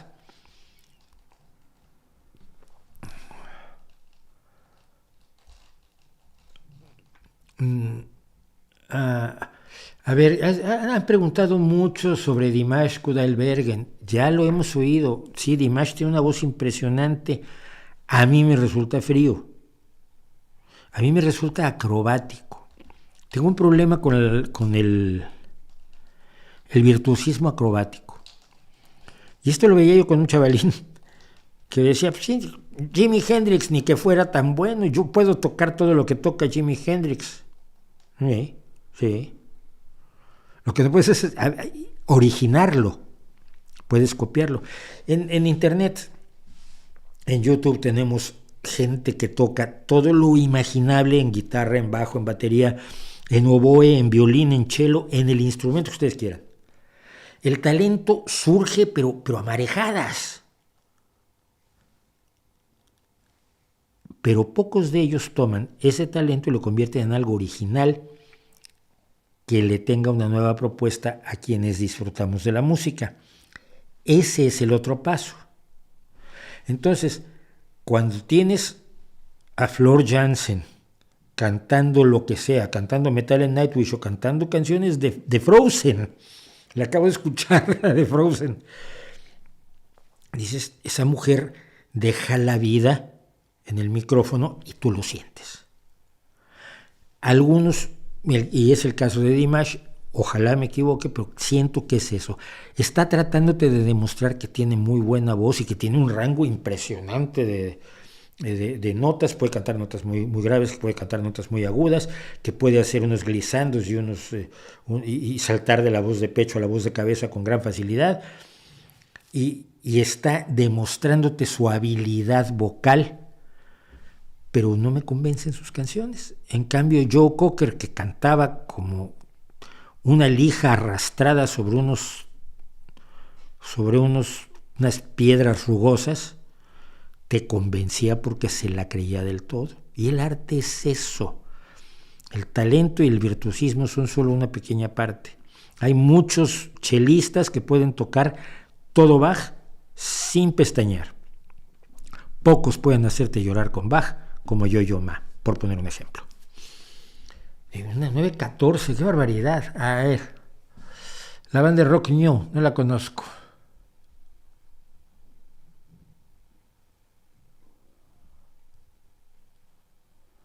¿Has escuchado a Pomplamoose? Me parece brillante. A ver.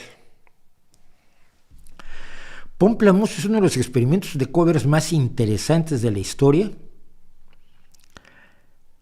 si ustedes me hacen el favor de apoyarme en Patreon, ustedes están apoyándome en una empresa que fundó Jack, por cierto, el hombre de Pomplamoose, el marido de Natalie Dunn, porque Jack inventó Patreon porque ellos estaban viviendo de YouTube, estaban viviendo de sacar sus cosas en YouTube y de atraer a muy distintos amigos de muy distintas habilidades musicales para que trabajaran con ellos. La chica Ataide, Eliana Ataide, que es la bajista, es espectacular. Katie Tunstall ha llegado a cantar con ellos. Pomplamoose es un experimento maravilloso, divertido, alegre,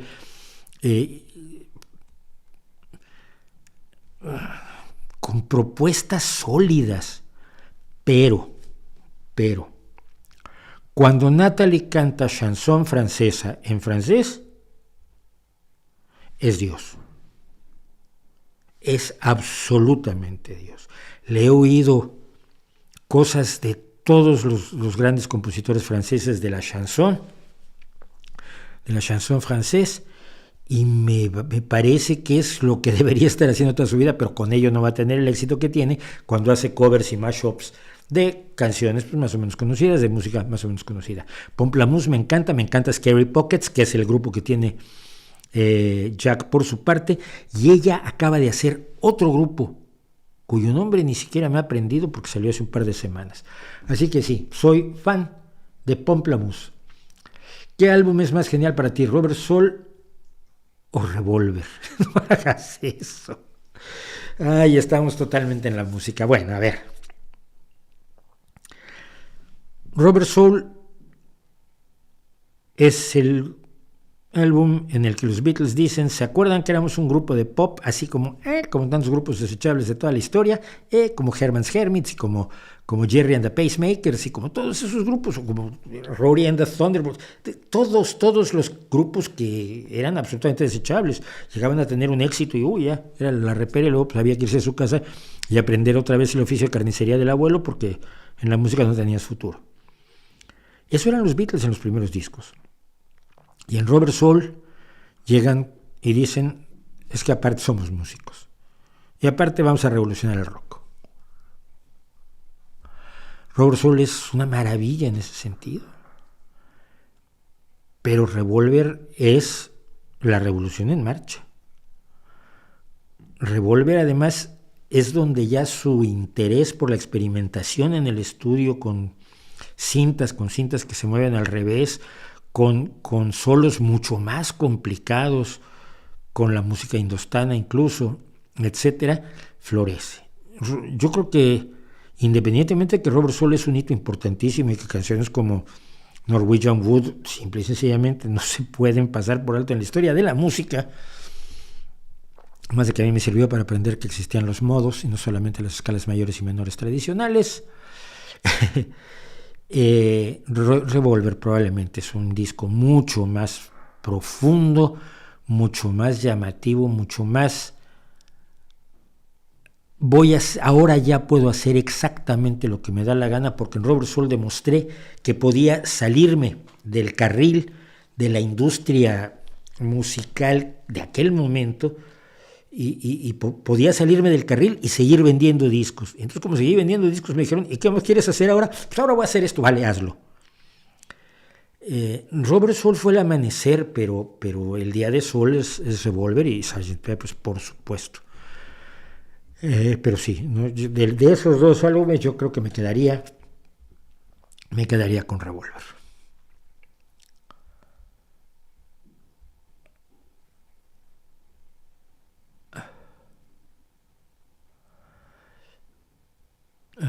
Perdonan un segundo, estoy tratando de recorrer lo más rápido posible el chat, que es abundante.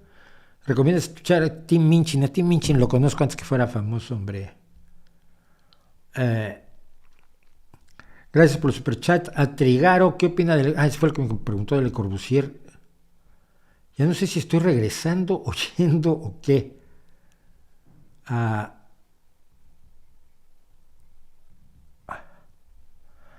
Adriana, esta es una buena pregunta y la vamos a juntar al otro. Dices: ¿no es la horrorosa desigualdad la que provoca la escasez? No forzosamente. Piensa en un barrio de ricos. Barrio de ricos hay una gran desigualdad, hay gente que es muy, muy, muy, muy rica y hay gente que es millonario así apenas a secas. Pero ninguno tiene escasez. La desigualdad no es el producto de la escasez, no es el origen de la escasez. Repito, puedes tener millonarios brutales y no tener pobres. Y cuando no tienes pobres, los millonarios brutales ya no son tan desagradables. Piensa en Noruega, piensa en Suecia. Son países donde lo que se llama pobreza, porque tienen pobreza, pero lo que se llama pobreza en esos países está muy lejos de lo que se llama pobreza en Perú o en la selva lacandona o en los países del África subsahariana. Es decir, lo que se llama pobreza en Europa no es la pobreza, la pobreza extrema. Pero en esos países puede haber una enorme desigualdad y sin embargo que quien está hasta abajo no sufra escasez. Es perfectamente posible. Tan es perfectamente posible que hay sociedades que funcionan así. Y yo creo que es una cosa a la que tenemos que tirar, que tenemos que tener como meta. Porque decía yo del índice Gini, el índice Gini marca la diferencia entre los que más tienen y los que menos tienen. Pero no te dice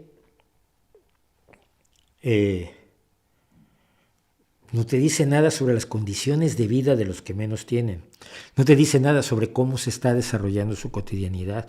No te dice nada sobre si se acuestan sin comer o no. Si el que menos tiene no se acuesta sin comer, está mucho mejor que el que se acuesta con hambre. Entonces, la obsesión por la desigualdad, la obsesión por contar cuánto dinero tienen los ricos y cuánto dinero tienen los pobres y señalar, mira, aquí hay esto se podría resolver otra vez si repartimos el dinero de los ricos entre los pobres, es un engaño. Es un engaño porque no contempla el hecho real de que la redistribución de la riqueza no se hace a partir de la riqueza existente, sino a partir de la riqueza que se crea todos los días. Si tú la cosecha de maíz la repartes hoy, pero no plantas el maíz de la próxima temporada, no resuelves el problema. Y es donde creo que el acento sobre la desigualdad, que puede ser útil para ciertas mediciones, no digo que no, sobre todo en países donde la desigualdad efectivamente, el que está hasta abajo en la escala de Gini, es quien está sufriendo verdaderamente pobreza, pero no es el gran elemento para valorar cómo vive la gente en una sociedad, creo yo.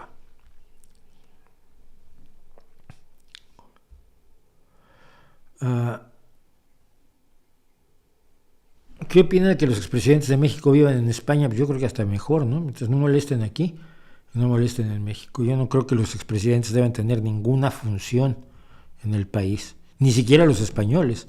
Llevo mucho tiempo pidiéndole a Aznar y a Zapatero y a Felipe González que callen un poco. Y ojo, Zapatero y Felipe González son de mi partido, pero callen. Su época ya pasó. ¿Existe de verdad la democracia? Defínela. Seguro que existe algo que podamos llamar democracia. Sí, pero aquí tienes uno de los elementos claves. Dice, si realmente cada voto vale, primero que nada la democracia no es votar. Te invito a que veas el vídeo sobre democracia que ya hicimos en este canal, porque la democracia no es la celebración de elecciones, esa es una de las expresiones de la democracia, pero la democracia implica muchísimas cosas más, implica la idea de igualdad, implica la idea de la necesidad de justicia, implica la idea de una sociedad en un régimen, en un estado de derecho, donde los poderes sirvan dentro de lo posible a la ciudadanía, aunque siempre habrá pillos. Dicho eso, si realmente cada voto vale uno, dices, claro que la mayoría va a ganar, y si es una mayoría de tontos, van a ganar. Pero lo que podemos hacer en democracia no lo podemos hacer en ninguna otra forma de gobierno. Es arrepentirnos un tiempo después y cambiar. O sea, los tontos no son eternos. Los tontos hereditarios, como las monarquías absolutas, no las monarquías de cartón como las europeas ahora, que son básicamente decorativas. Cuando los reyes de verdad mandaban, si te tocaba un tonto, era hasta que se muriera. Y en el caso de las dictaduras, es difícil que un tonto sea dictador, pero hijo putas, casi todos. Y ese lo tienes para siempre. Sí, la ventaja de la democracia es que puedes, metimos la pata, elegimos a este tarado, no lo vamos a volver a hacer. O hicimos bien, vamos a volverlo a elegir. A Lula se le ha reelecto porque sus 2 anteriores mandatos fueron magníficos, independientemente de que dicen que es un comunista que va a abrir gulags en el Amazonas. No lo va a hacer porque no lo hizo en sus primeros 2 mandatos. Pero es que es de izquierda ya, pero es que izquierdas hay muchas. Y la de Lula es la buena. Lula hizo crecer económicamente al país. Lula acabó con la deuda externa de Brasil, la deuda externa que es el gran problema de los países latinoamericanos, o ha sido el gran problema de los países latinoamericanos. Se volvió un deudor neto Brasil. Aumentó su productividad y disminuyó brutalmente la pobreza. Y además no creó un estallido social ni una confrontación entre clases. Eso hizo en 2 mandatos Lula. Su entorno se llenó de corrupción, lo salpicó, pensaron que era culpable él de corrupción, lo metieron a la cárcel y finalmente se decidió que no había motivo para que estuviera en la cárcel, que no era culpable de absolutamente nada y que podía volver a intentar ser presidente. Y los brasileños lo votaron. Esa es la ventaja de la democracia. Puedes recapacitar, puedes reiterar lo que hiciste bien y aprender. No hay forma de gobierno perfecta, la menos imperfecta es esa.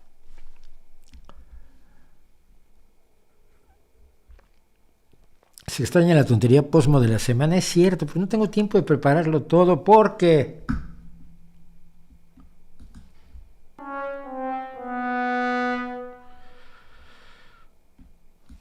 no me da la vida, hijos míos, pero bueno. ¿Por qué el Partido Republicano dejó que esta ultraderecha secuestrara su partido? Ojalá lo supiera. Los republicanos que yo conozco que son conservadores antiguos, uno de ellos es precisamente George Conway, por ejemplo, el marido de la loca publicista de Donald Trump, Kellyanne Conway. Aquel matrimonio debe ser infernal, pero no lo entienden, no entienden el secuestro. Pero es que es el secuestro que está haciendo la derecha en todos lados. Y es el secuestro realizado a partir de que ahora vas a poder hacer lo que no te permitían decir. Voy a liberar tus odios.